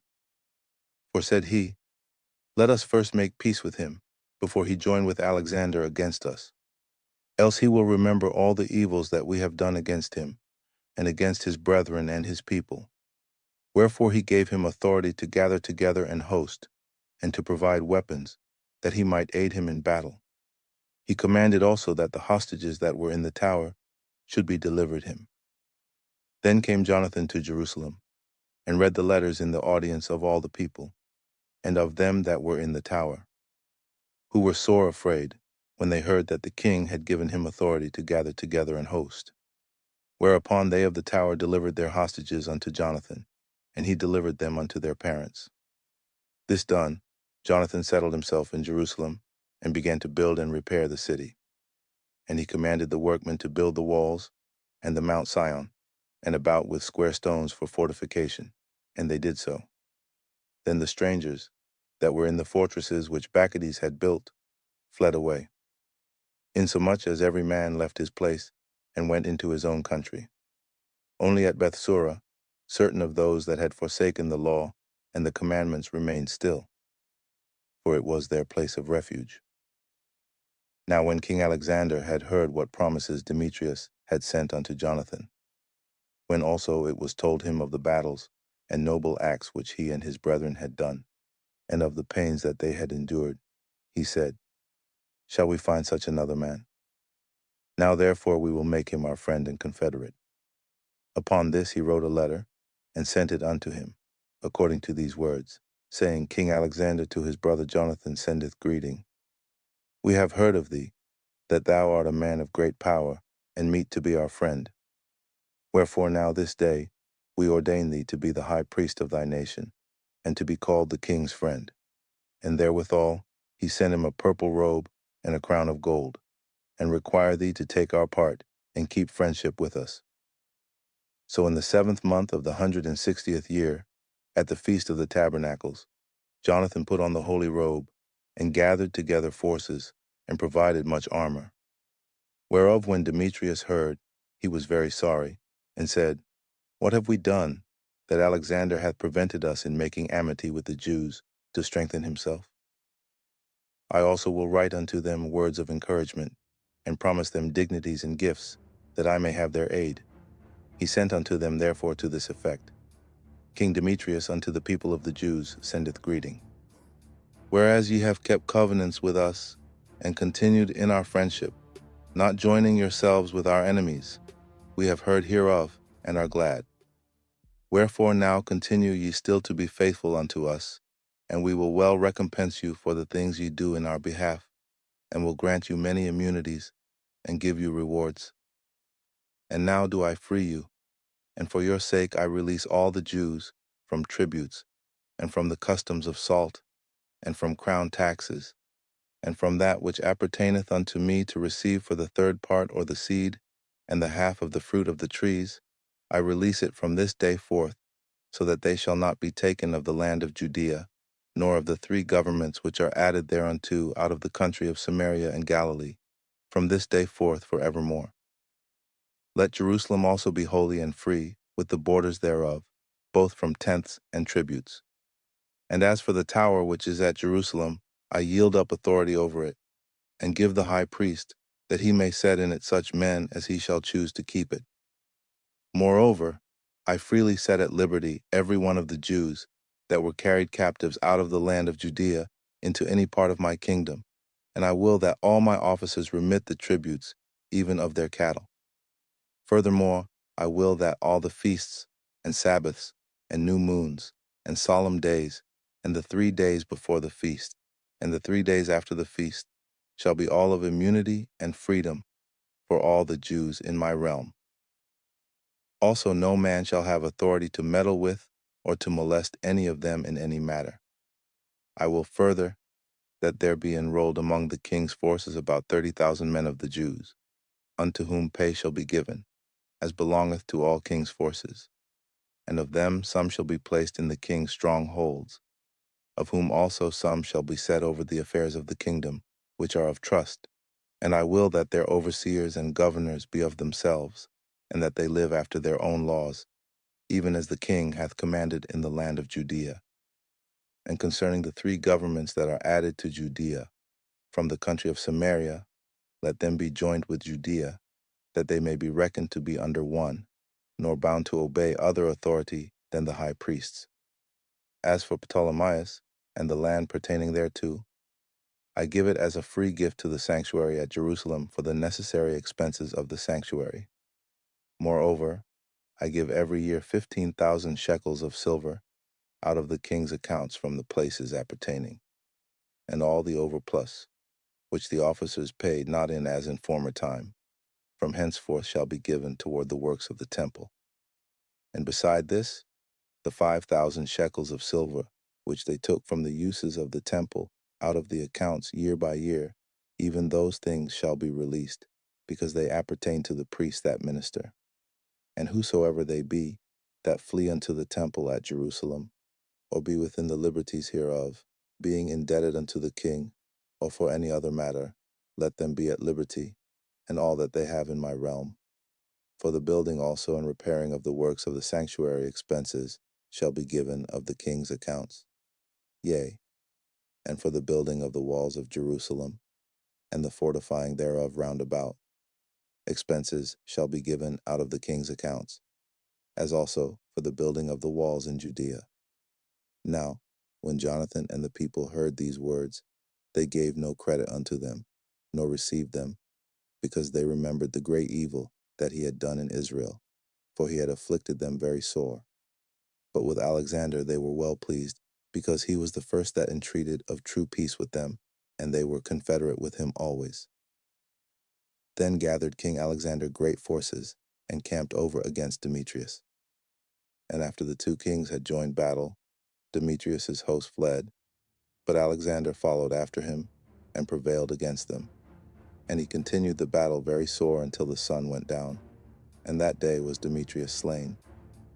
Afterward Alexander sent ambassadors to Ptolemy king of Egypt with a message to this effect: Forasmuch as I am come again to my realm, and am set in the throne of my progenitors, and have gotten the dominion, and overthrown Demetrius, and recovered our country. For after I had joined battle with him, both he and his host was discomfited by us, so that we sit in the throne of his kingdom. Now therefore let us make a league of amity together, and give me now thy daughter to wife, and I will be thy son-in-law, and will give both thee and her as according to thy dignity. Then Ptolemy the king gave answer, saying, Happy be the day wherein thou didst return into the land of thy fathers, and satest in the throne of their kingdom. And now will I do to thee, as thou hast written. Meet me therefore at Ptolemais, that we may see one another. For I will marry my daughter to thee, according to thy desire. So Ptolemy went out of Egypt with his daughter Cleopatra, and they came unto Ptolemais in the 162nd year, where King Alexander meeting him, he gave unto him his daughter Cleopatra, and celebrated her marriage at Ptolemais with great glory, as the manner of kings is. Now King Alexander had written unto Jonathan that he should come and meet him, who thereupon went honorably to Ptolemais, where he met the 2 kings, and gave them and their friends silver and gold, and many presents, and found favor in their sight. At that time certain pestilent fellows of Israel, men of a wicked life, assembled themselves against him to accuse him, but the king would not hear them. Yea, more than that, the king commanded to take off his garments and clothe him in purple, and they did so. And he made him sit by himself, and said unto his princes, Go with him into the midst of the city, and make proclamation, that no man complain against him of any matter, and that no man trouble him for any manner of cause. Now when his accusers saw that he was honored according to the proclamation, and clothed in purple, they fled all away. So the king honored him, and wrote him among his chief friends, and made him a duke, and partaker of his dominion.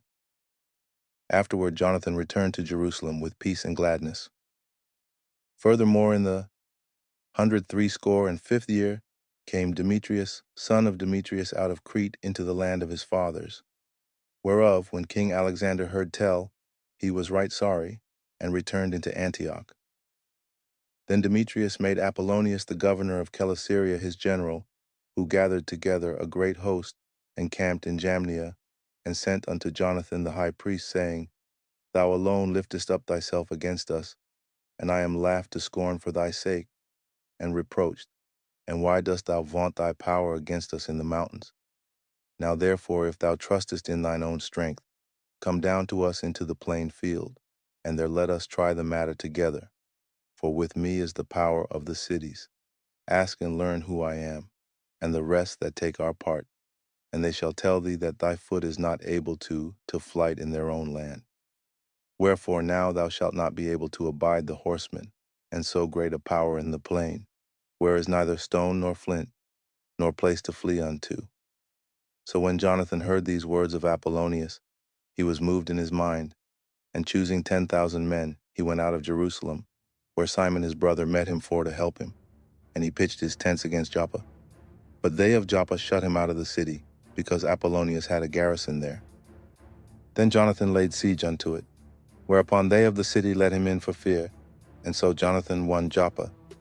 Whereof when Apollonius heard, he took 3,000 horsemen, with a great host of footmen, and went to Azotus, as one that journeyed, and therewithal drew him forth into the plain, because he had a great number of horsemen, in whom he put his trust. Then Jonathan followed after him to Azotus, where the armies joined battle. Now Apollonius had left 1,000 horsemen in ambush, and Jonathan knew that there was an ambushment behind him, for they had compassed in his host, and cast darts at the people, from morning till evening. But the people stood still, as Jonathan had commanded them, and so the enemy's horses were tired.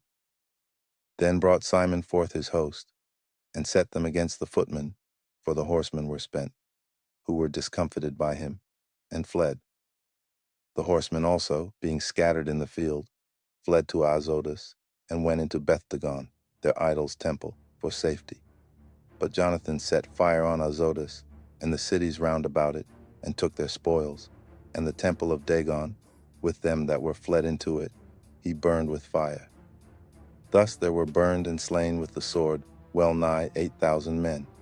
And from thence Jonathan removed his host, and camped against Askelon, where the men of the city came forth, and met him with great pomp. After this returned Jonathan and his host unto Jerusalem, having any spoils. Now when King Alexander heard these things, he honored Jonathan yet more, and sent him a buckle of gold, as the use is to be given to such as are of the king's blood. He gave him also a cairn with the borders thereof in possession. Chapter 11. And the king of Egypt gathered together a great host, like the sand that lieth upon the seashore, and many ships, and went about through deceit to get Alexander's kingdom, and join it to his own. Whereupon he took his journey into Spain in peaceable manner, so as they of the cities opened unto him, and met him, for King Alexander had commanded them so to do, because he was his brother-in-law. Now, as Ptolemy entered into the cities, he set in every one of them a garrison of soldiers, to keep it. And when he came near to Azotus, they showed him the temple of Dagon that was burnt, and Azotus and the suburbs thereof that were destroyed, and the bodies that were cast abroad, and them that he had burnt in the battle. For they had made heaps of them by the way, where he should pass. Also they told the king whatsoever Jonathan had done, to the intent he might blame him. But the king held his peace. Then Jonathan met the king with great pomp at Joppa, where they saluted one another, and lodged. Afterward, Jonathan, when he had gone with the king to the river called Eleutherus, returned again to Jerusalem. King Ptolemy, therefore, having gotten the dominion of the cities by the sea unto Seleucia upon the sea coast, imagined wicked counsels against Alexander. Whereupon he sent ambassadors unto King Demetrius, saying, Come, let us make a league betwixt us, and I will give thee my daughter whom Alexander hath, and thou shalt reign in thy father's kingdom. For I repent that I gave my daughter unto him, for he sought to slay me. Thus did he slander him, because he was desirous of his kingdom. Wherefore he took his daughter from him, and gave her to Demetrius, and forsook Alexander, so that their hatred was openly known. Then Ptolemy entered into Antioch, where he set 2 crowns upon his head, the crown of Asia and of Egypt. In the mean season was King Alexander in Cilicia, because those that dwelt in those parts had revolted from him. But when Alexander heard of this, he came to war against him. Whereupon King Ptolemy brought forth his host, and met him with a mighty power, and put him to flight. So Alexander fled into Arabia there to be defended. But King Ptolemy was exalted. For Zabdiel the Arabian took off Alexander's head, and sent it unto Ptolemy. King Ptolemy also died the 3rd day after, and they that were in the strongholds were slain one of another. By this means Demetrius reigned in the 167th year. At the same time Jonathan gathered together them that were in Judea to take the tower that was in Jerusalem, and he made many engines of war against it. Then came ungodly persons, who hated their own people, went unto the king, and told him that Jonathan besieged the tower, whereof when he heard, he was angry, and immediately removing, he came to Ptolemy, and wrote unto Jonathan, that he should not lay siege to the tower, but come and speak with him at Ptolemais in great haste. Nevertheless, Jonathan, when he heard this, commanded to besiege it still, and he chose certain of the elders of Israel and the priests, and put himself in peril, and took silver and gold, and raiment, and divers presents besides, and went to Ptolemais unto the king, where he found favor in his sight. And though certain ungodly men of the people had made complaints against him, yet the king entreated him as his predecessors had done before, and promoted him in the sight of all his friends, and confirmed him in the high priesthood and in all the honors that he had before, and gave him preeminence among his chief friends. Then Jonathan desired the king that he would make Judea free from tribute, as also the 3 governments, with the country of Samaria, and he promised him 300 talents. So the king consented, and wrote letters unto Jonathan of all these things after this manner. King Demetrius unto his brother Jonathan, and unto the nation of the Jews, sendeth greeting. We send you here a copy of the letter, which we did write unto our cousin Lasthenes, concerning you, that ye might see it. King Demetrius unto his father Lasthenes sendeth greeting. We are determined to do good to the people of the Jews, who are our friends, and keep covenants with us because of their goodwill toward us. Wherefore, we have ratified unto them the borders of Judea, with the 3 governments of Alpharema, and Lydda, and Ramathaim, that are added unto Judea from the country of Samaria, and all things appertaining unto them, for all such as do sacrifice in Jerusalem, instead of the payments which the king received of them yearly aforetime out of the fruits of the earth and of trees. And as for other things that belong unto us, of the tithes and customs pertaining unto us, as also the salt pits and the crown taxes which are due unto us, we discharge them of them all for their relief. And nothing hereof shall be revoked from this time forth forever. Now therefore see that thou make a copy of these things, and let it be delivered unto Jonathan, and set upon the holy mount in a conspicuous place. After this, when King Demetrius saw that the land was quiet before him, and that no resistance was made against him, he sent away all his forces, every one to his own place, except certain bands of strangers, whom he had gathered from the isles of the heathen. Wherefore all the forces of his fathers hated him. Moreover, there was one Tryphon, that had been of Alexander's part afore, who, seeing that all the host murmured against Demetrius, went to Simalcu the Arabian, that brought up Antiochus the young son of Alexander, and lay sore upon him to deliver him this young Antiochus, that he might reign in his father's stead. He told him therefore all that Demetrius had done, and how his men of war were at enmity with him, and there he remained a long season. In the meantime, Jonathan sent unto King Demetrius that he would cast those of the tower out of Jerusalem, and those also in the fortresses, for they fought against Israel. So Demetrius sent unto Jonathan, saying, I will not only do this for thee and thy people, but I will greatly honor thee and thy nation, if opportunity serve. Now therefore thou shalt do well, if thou send me men to help me, for all my forces are gone from me. Upon this, Jonathan sent him 3,000 strong men unto Antioch. And when they came to the king was very glad of their coming. Howbeit they that were of the city gathered themselves together into the midst of the city, to the number of 120,000 men, and would have slain the king. Wherefore the king fled into the court, but they of the city kept the passages of the city, and began to fight. Then the king called to the Jews for help, who came unto him all at once, and dispersing themselves through the city, slew that day in the city to the number of 100,000. Also they set fire on the city, and gat many spoils that day, and delivered the king. So when they of the city saw that the Jews had got the city as they would, their courage was abated. Wherefore they made supplication to the king, and cried, saying, Grant us peace, and let the Jews cease from assaulting us and the city. With that they cast away their weapons, and made peace.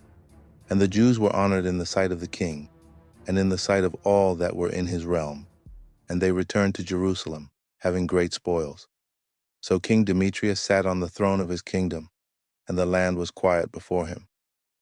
Nevertheless, he dissembled in all that ever he spake, and estranged himself from Jonathan, neither rewarded he him according to the benefits which he had received of him, but troubled him very sore. After this returned Tryphon, and with him the young child Antiochus, who reigned and was crowned. Then there gathered unto him all the men of war, whom Demetrius had put away, and they fought against Demetrius, who turned his back and fled. Moreover, Tryphon took the elephants, and won Antioch.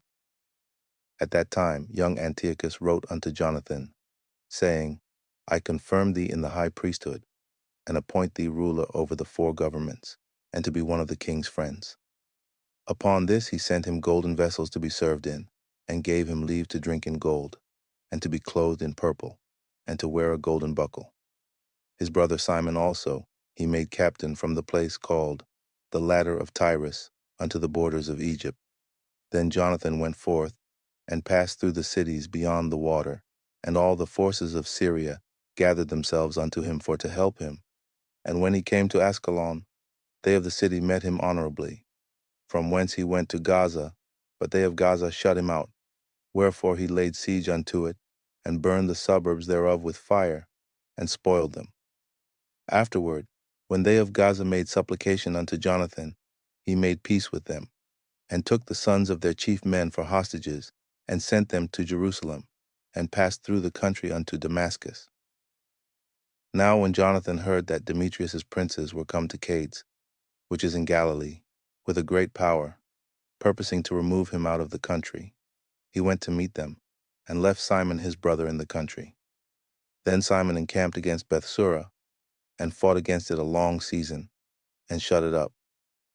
But they desired to have peace with him, which he granted them, and then put them out from thence, and took the city, and set a garrison in it.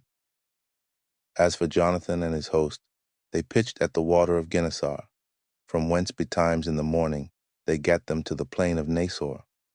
And behold, the host of strangers met them in the plain, who, having laid men in ambush for him in the mountains, came themselves over against him. So when they that lay in ambush rose out of their places, and joined battle, all that were of Jonathan's side fled, insomuch as there was not one of them left, except Mattathias the son of Absalom, and Judas the son of Calphi, the captains of the host. Then Jonathan rent his clothes, and cast earth upon his head, and prayed. Afterwards, turning again to battle, he put them to flight, and so they ran away. Now when his own men that were fled saw this, they turned again unto him, and with him pursued them to Cades, even unto their own tents, and there they camped. So there were slain of the heathen that day about 3,000 men. But Jonathan returned to Jerusalem. Chapter 12. Now when Jonathan saw that time served him, he chose certain men, and sent them to Rome, for to confirm and renew the friendship that they had with them. He sent letters also to the Lacedaemonians, and to other places, for the same purpose. So they went unto Rome, and entered into the Senate, and said, Jonathan the high priest and the people of the Jews sent us unto you, to the end ye should renew the friendship which ye had with them, and league, as in former time. Upon this the Romans gave them letters unto the governors of every place, that they should bring them into the land of Judea peaceably. And this is the copy of the letters which Jonathan wrote to the Lacedaemonians. Jonathan the high priest, and the elders of the nation, and the priests, and the other of the Jews, unto the Lacedaemonians their brethren send greeting. There were letters sent in times past unto Onias, the high priest from Darius, who reigned then among you, to signify that ye are our brethren, as the copy here underwritten doth specify. At which time Onias entreated the ambassador that was sent honorably, and received the letters, wherein declaration was made of the league and friendship. Therefore we also, albeit we need none of these things, that we have the holy books of Scripture in our hands to comfort us, have nevertheless attempted to send unto you for the renewing of brotherhood and friendship, lest we should become strangers unto you altogether. For there is a long time past since ye sent unto us. We therefore at all times without ceasing, both in our feasts and other convenient days, do remember you in the sacrifices which we offer, and in our prayers, as reason is, and as it becometh us to think upon our brethren, and we are right glad of your honor. As for ourselves, we have had great troubles and wars on every side, for so much as the kings that are round about us have fought against us.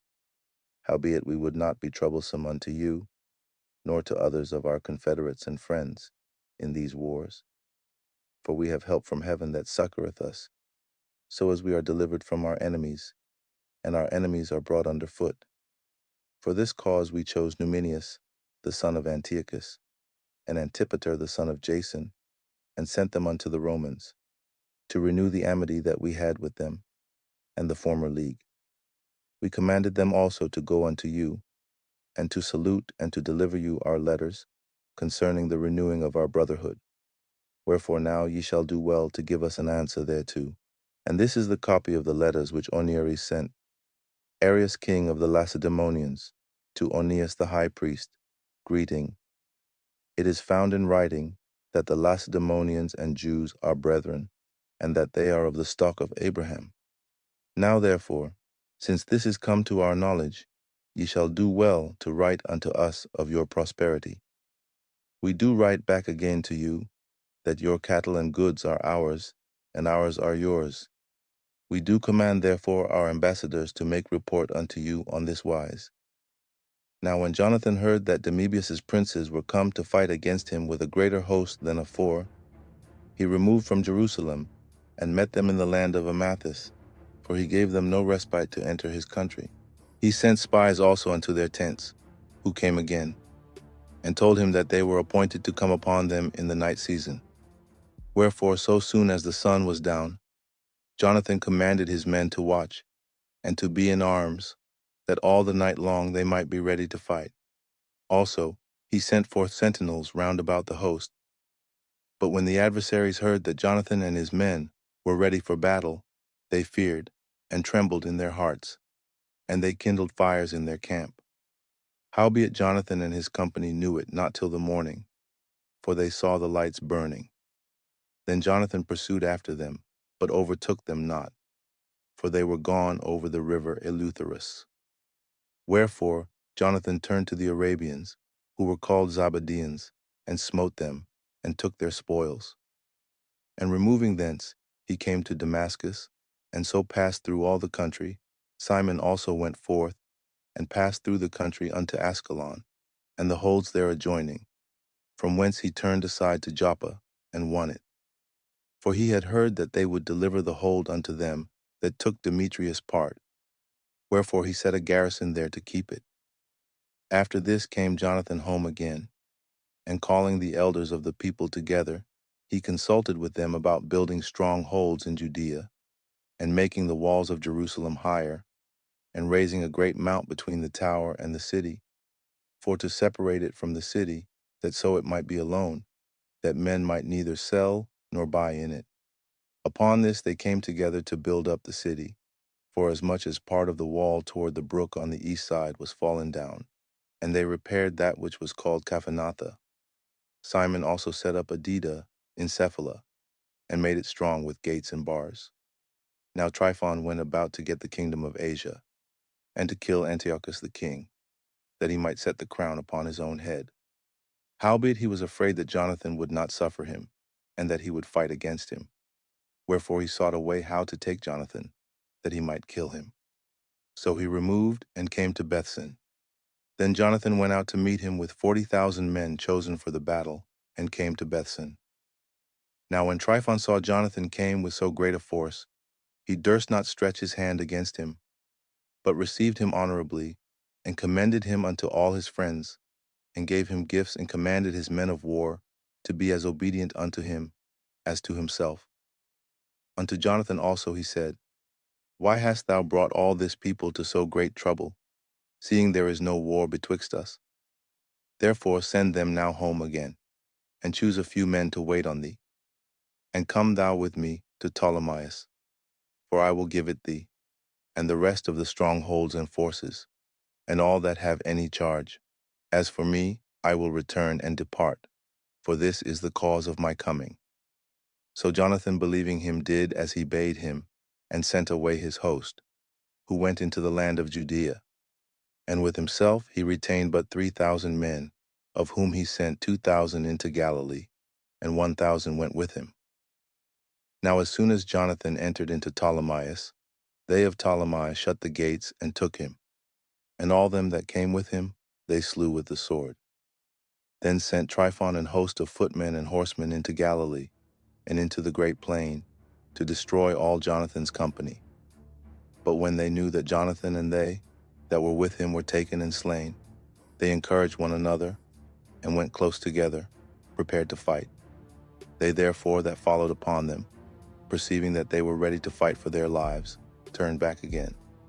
Whereupon they all came into the land of Judea peaceably, and there they bewailed Jonathan, and them that were with him, and they were sore afraid. Wherefore all Israel made great lamentation. Then all the heathen that were round about then sought to destroy them.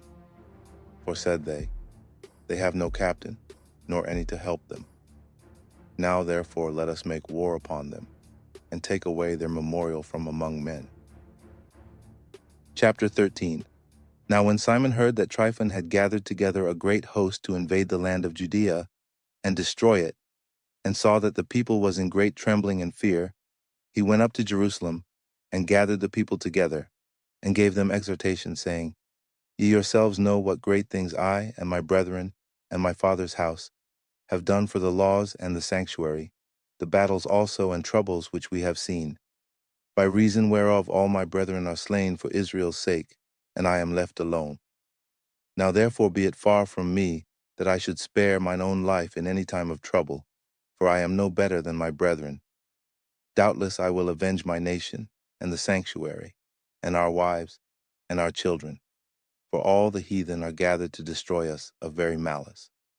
Now as soon as the people heard these words, their spirit revived. And they answered with a loud voice, saying, Thou shalt be our leader instead of Judas and Jonathan thy brother. Fight thou our battles, and whatsoever thou commandest us, that will we do. So then he gathered together all the men of war, and made haste to finish the walls of Jerusalem, and he fortified it round about. Also he sent Jonathan the son of Absalom, and with him a great power, to Joppa, who casting out them that were therein, remained there in it. So Tryphon removed from Ptolemais with a great power to invade the land of Judea, and Jonathan was with him in ward. But Simon pitched his tents at Adida, over against the plain.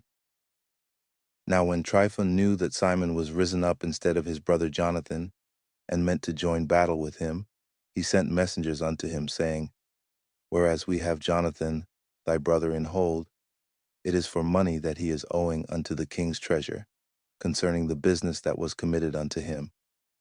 Wherefore now send 100 talents of silver, and 2 of his sons for hostages, that when he is at liberty, he may not revolt from us, and we will let him go. Hereupon Simon, albeit he perceived that they spake deceitfully unto him, yet sent he the money and the children, lest peradventure he should procure to himself great hatred of the people, who might have said, Because I sent him not the money and the children, therefore is Jonathan dead. So he sent them the children and the 100 talents. Howbeit Tryphon dissembled, neither would he let Jonathan go. And after this came Tryphon to invade the land and destroy it, going round about by the way that leadeth unto Adorah. But Simon and his host marched against him in every place wheresoever he went. Now they that were in the tower sent messengers unto Tryphon, to the end that he should hasten his coming unto them by the wilderness, and send them victuals. Wherefore Tryphon made ready all his horsemen to come that night, but there fell a very great snow, by reason whereof he came not. So he departed, and came into the country of Galad. And when he came near to Bascama, he slew Jonathan, who was buried there. Afterward, Tryphon returned, and went into his own land. Then sent Simon, and took the bones of Jonathan his brother, and buried them in Modan, the city of his fathers. And all Israel made great lamentation for him, and bewailed him many days. Simon also built a monument upon the sepulchre of his father and his brethren, and raised it aloft to the site, with hewn stone behind and before.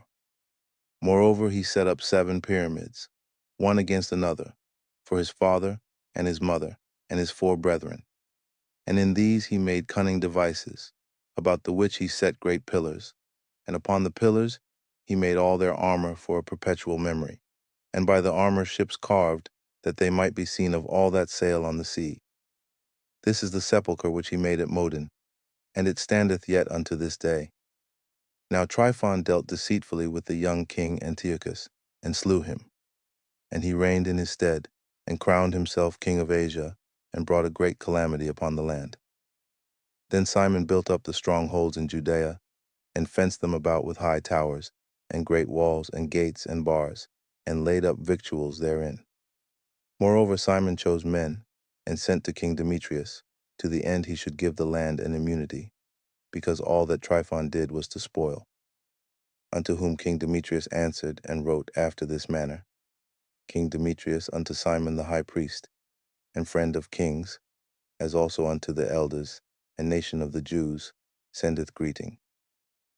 The golden crown and the scarlet robe, which ye sent unto us, we have received, and we are ready to make a steadfast peace with you, yea, and to write unto our officers, to confirm the immunities which we have granted, and whatsoever covenants we have made with you shall stand, and the strongholds which ye have builded shall be your own. As for any oversight or fault committed unto this day, we forgive it, and the crown tax also, which ye owe us.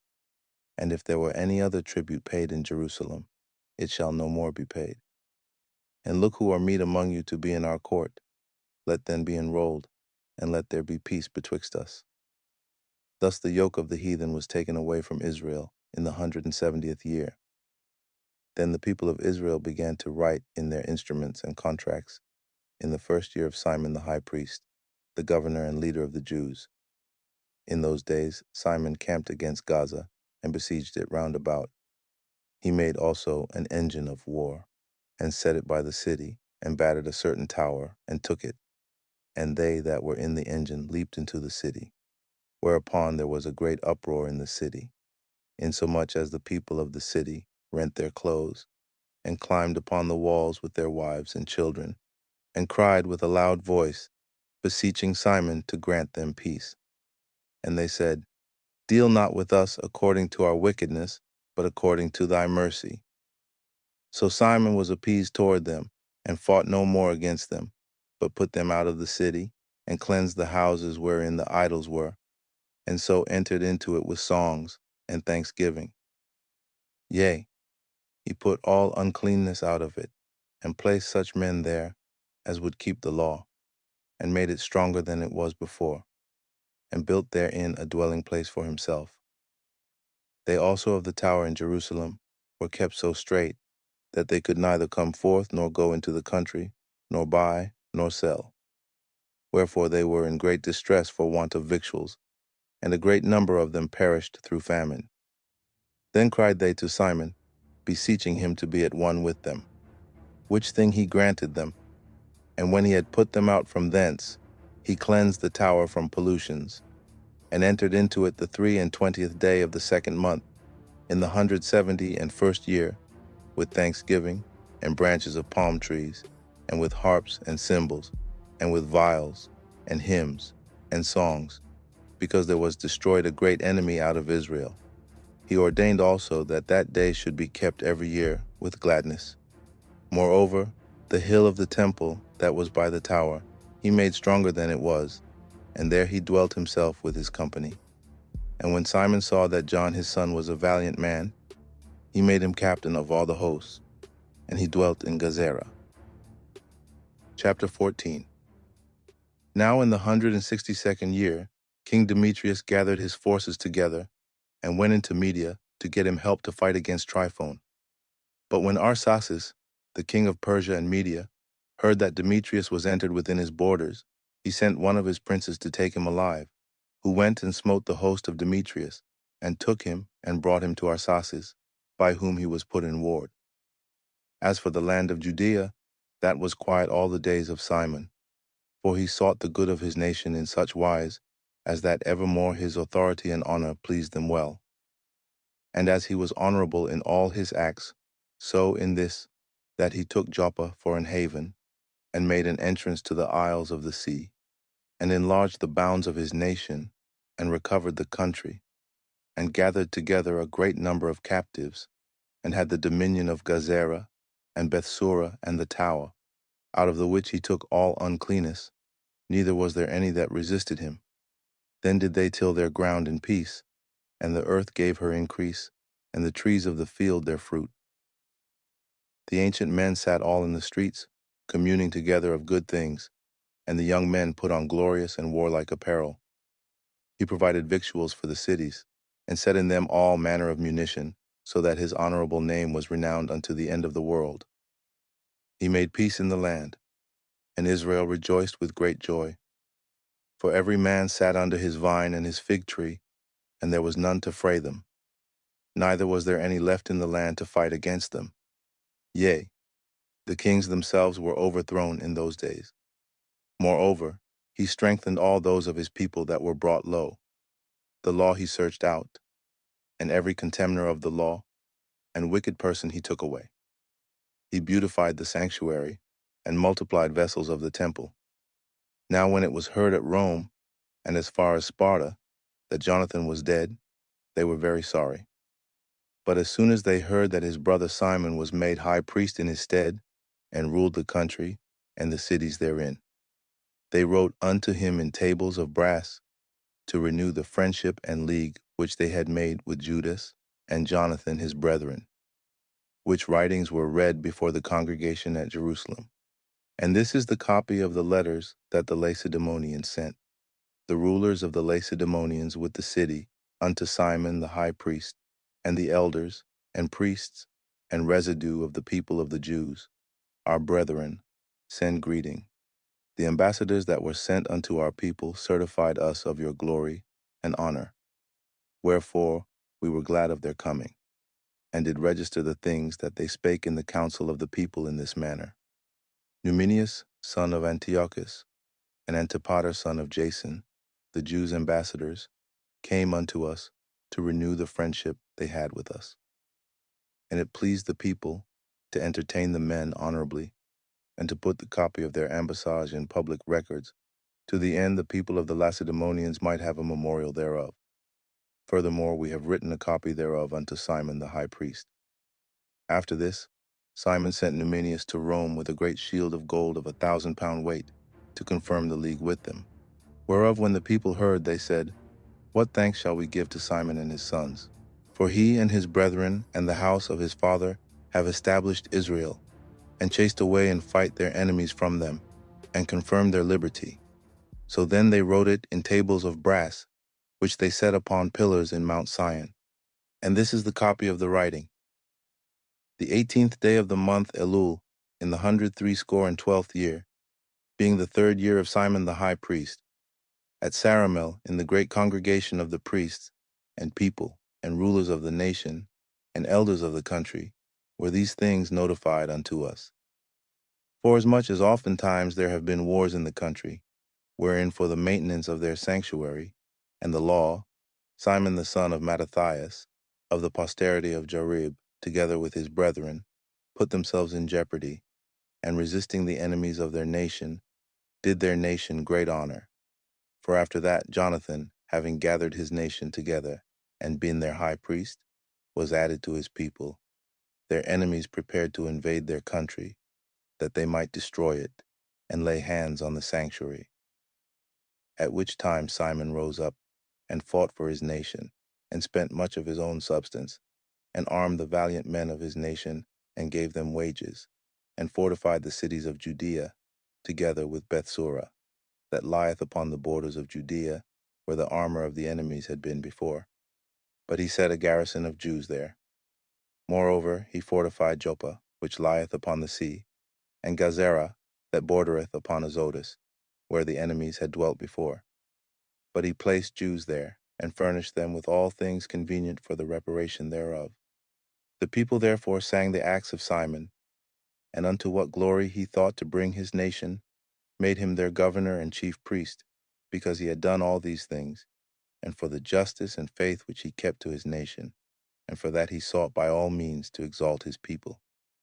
For in his time things prospered in his hands, so that the heathen were taken out of their country, and they also that were in the city of David in Jerusalem, who had made themselves a tower, out of which they issued, and polluted all about the sanctuary, and did much hurt in the holy place. But he placed Jews therein, and fortified it for the safety of the country and the city, and raised up the walls of Jerusalem. King Demetrius also confirmed him in the high priesthood according to those things, and made him one of his friends, and honored him with great honor. For he had heard say that the Romans had called the Jews their friends and confederates and brethren, and that they had entertained the ambassadors of Simon honorably. Also, that the Jews and priests were well pleased that Simon should be their governor and high priest forever, until there should arise a faithful prophet. Moreover, that he should be their captain, and should take charge of the sanctuary, to set them over their works, and over the country, and over the armor, and over the fortresses. That I say, he should take charge of the sanctuary.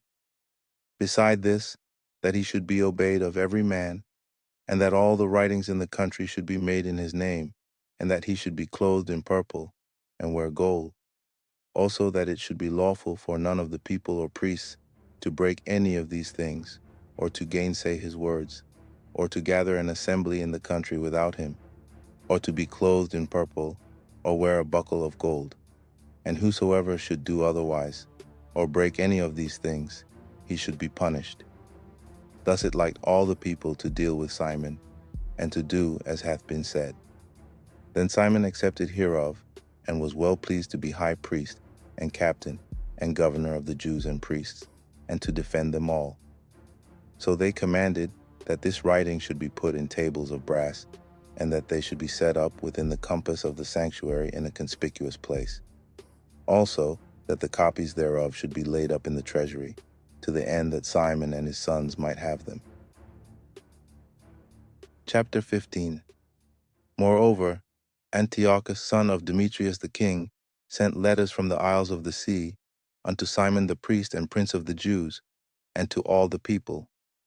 The contents whereof were these: King Antiochus to Simon the high priest and prince of his nation, and to the people of the Jews, greeting. Forasmuch as certain pestilent men have usurped the kingdom of our fathers, and my purpose is to challenge it again, that I may restore it to the old estate, and to that end have gathered a multitude of foreign soldiers together, and prepared ships of war. My meaning also being to go through the country, that I may be avenged of them that have destroyed it, and made many cities in the kingdom desolate. Now therefore I confirm unto thee all the oblations which the kings before me granted thee, and whatsoever gifts besides they granted. I give thee leave also to coin money for thy country with thine own stamp. And as concerning Jerusalem and the sanctuary, let them be free, and all the armor that thou hast made, and fortresses that thou hast built, and keepest in thine hands, let them remain unto thee. And if anything be, or shall be, owing to the king, let it be forgiven thee from this time forth forevermore. Furthermore, when we have obtained our kingdom, we will honor thee and thy nation and thy temple with great honor, so that your honor shall be known throughout the world. In the 114th year went Antiochus into the land of his fathers, at which time all the forces came together unto him, so that few were left with Tryphon. Wherefore, being pursued by King Antiochus, he fled unto Dora, which lieth by the seaside, for he saw that troubles came upon him all at once, and that his forces had forsaken him. Then camped Antiochus against Dora, having with him 120,000 men of war, and 8,000 horsemen. And when he had compassed the city round about, and joined ships close to the town on the seaside, he vexed the city by land and by sea, neither suffered he any to go out or in. In the mean season came Numenius and his company from Rome, having letters to the kings and countries, wherein were written these things. Lucius, consul of the Romans unto King Ptolemy, greeting. The Jews' ambassadors, our friends and confederates, came unto us to renew the old friendship and league, being sent from Simon the high priest, and from the people of the Jews, and they brought a shield of gold of 1,000 pounds. We thought it good, therefore, to write unto the kings and countries, that they should do them no harm, nor fight against them, their cities or countries, nor yet aid their enemies against them. It seemed also good to us to receive the shield of them. If therefore there be any pestilent fellows that have fled from their country unto you, deliver them unto Simon the high priest, that he may punish them according to their own law.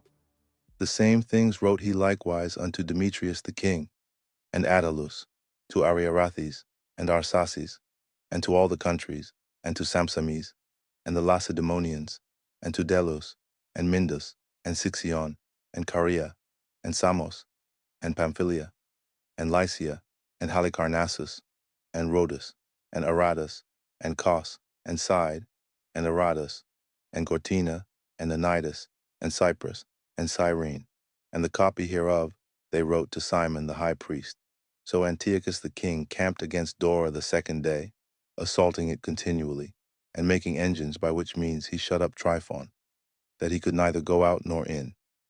At that time Simon sent him 2,000 chosen men to aid him, silver also, and gold, and much armor. Nevertheless he would not receive them, but brake all the covenants which he had made with him afore, and became strange unto him. Furthermore he sent unto him Athenobius, one of his friends, to commune with him, and say, Ye withhold Joppa and Gazera, with the tower that is in Jerusalem, which are cities of my realm. The borders thereof ye have wasted, and done great hurt in the land, and got the dominion of many places within my kingdom.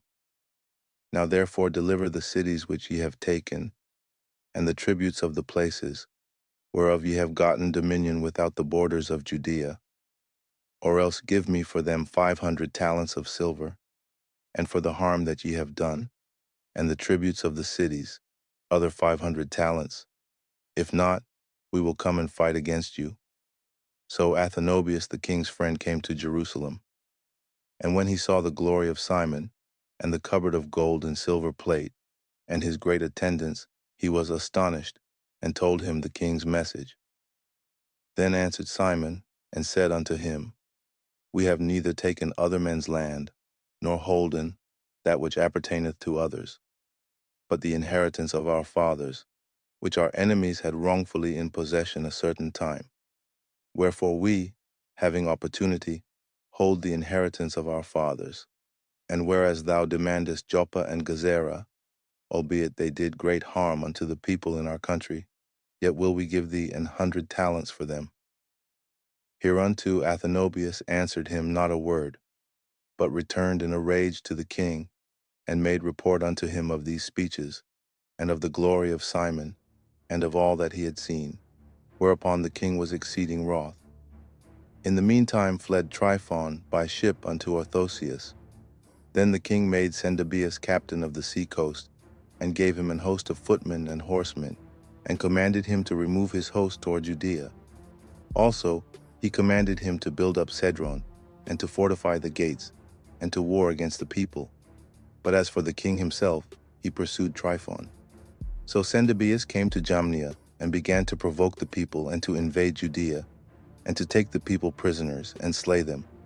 And when he had built up Cedru, he set horsemen there, and an host of footmen, to the end that issuing out they might make outroads upon the ways of Judea, as the king had commanded him.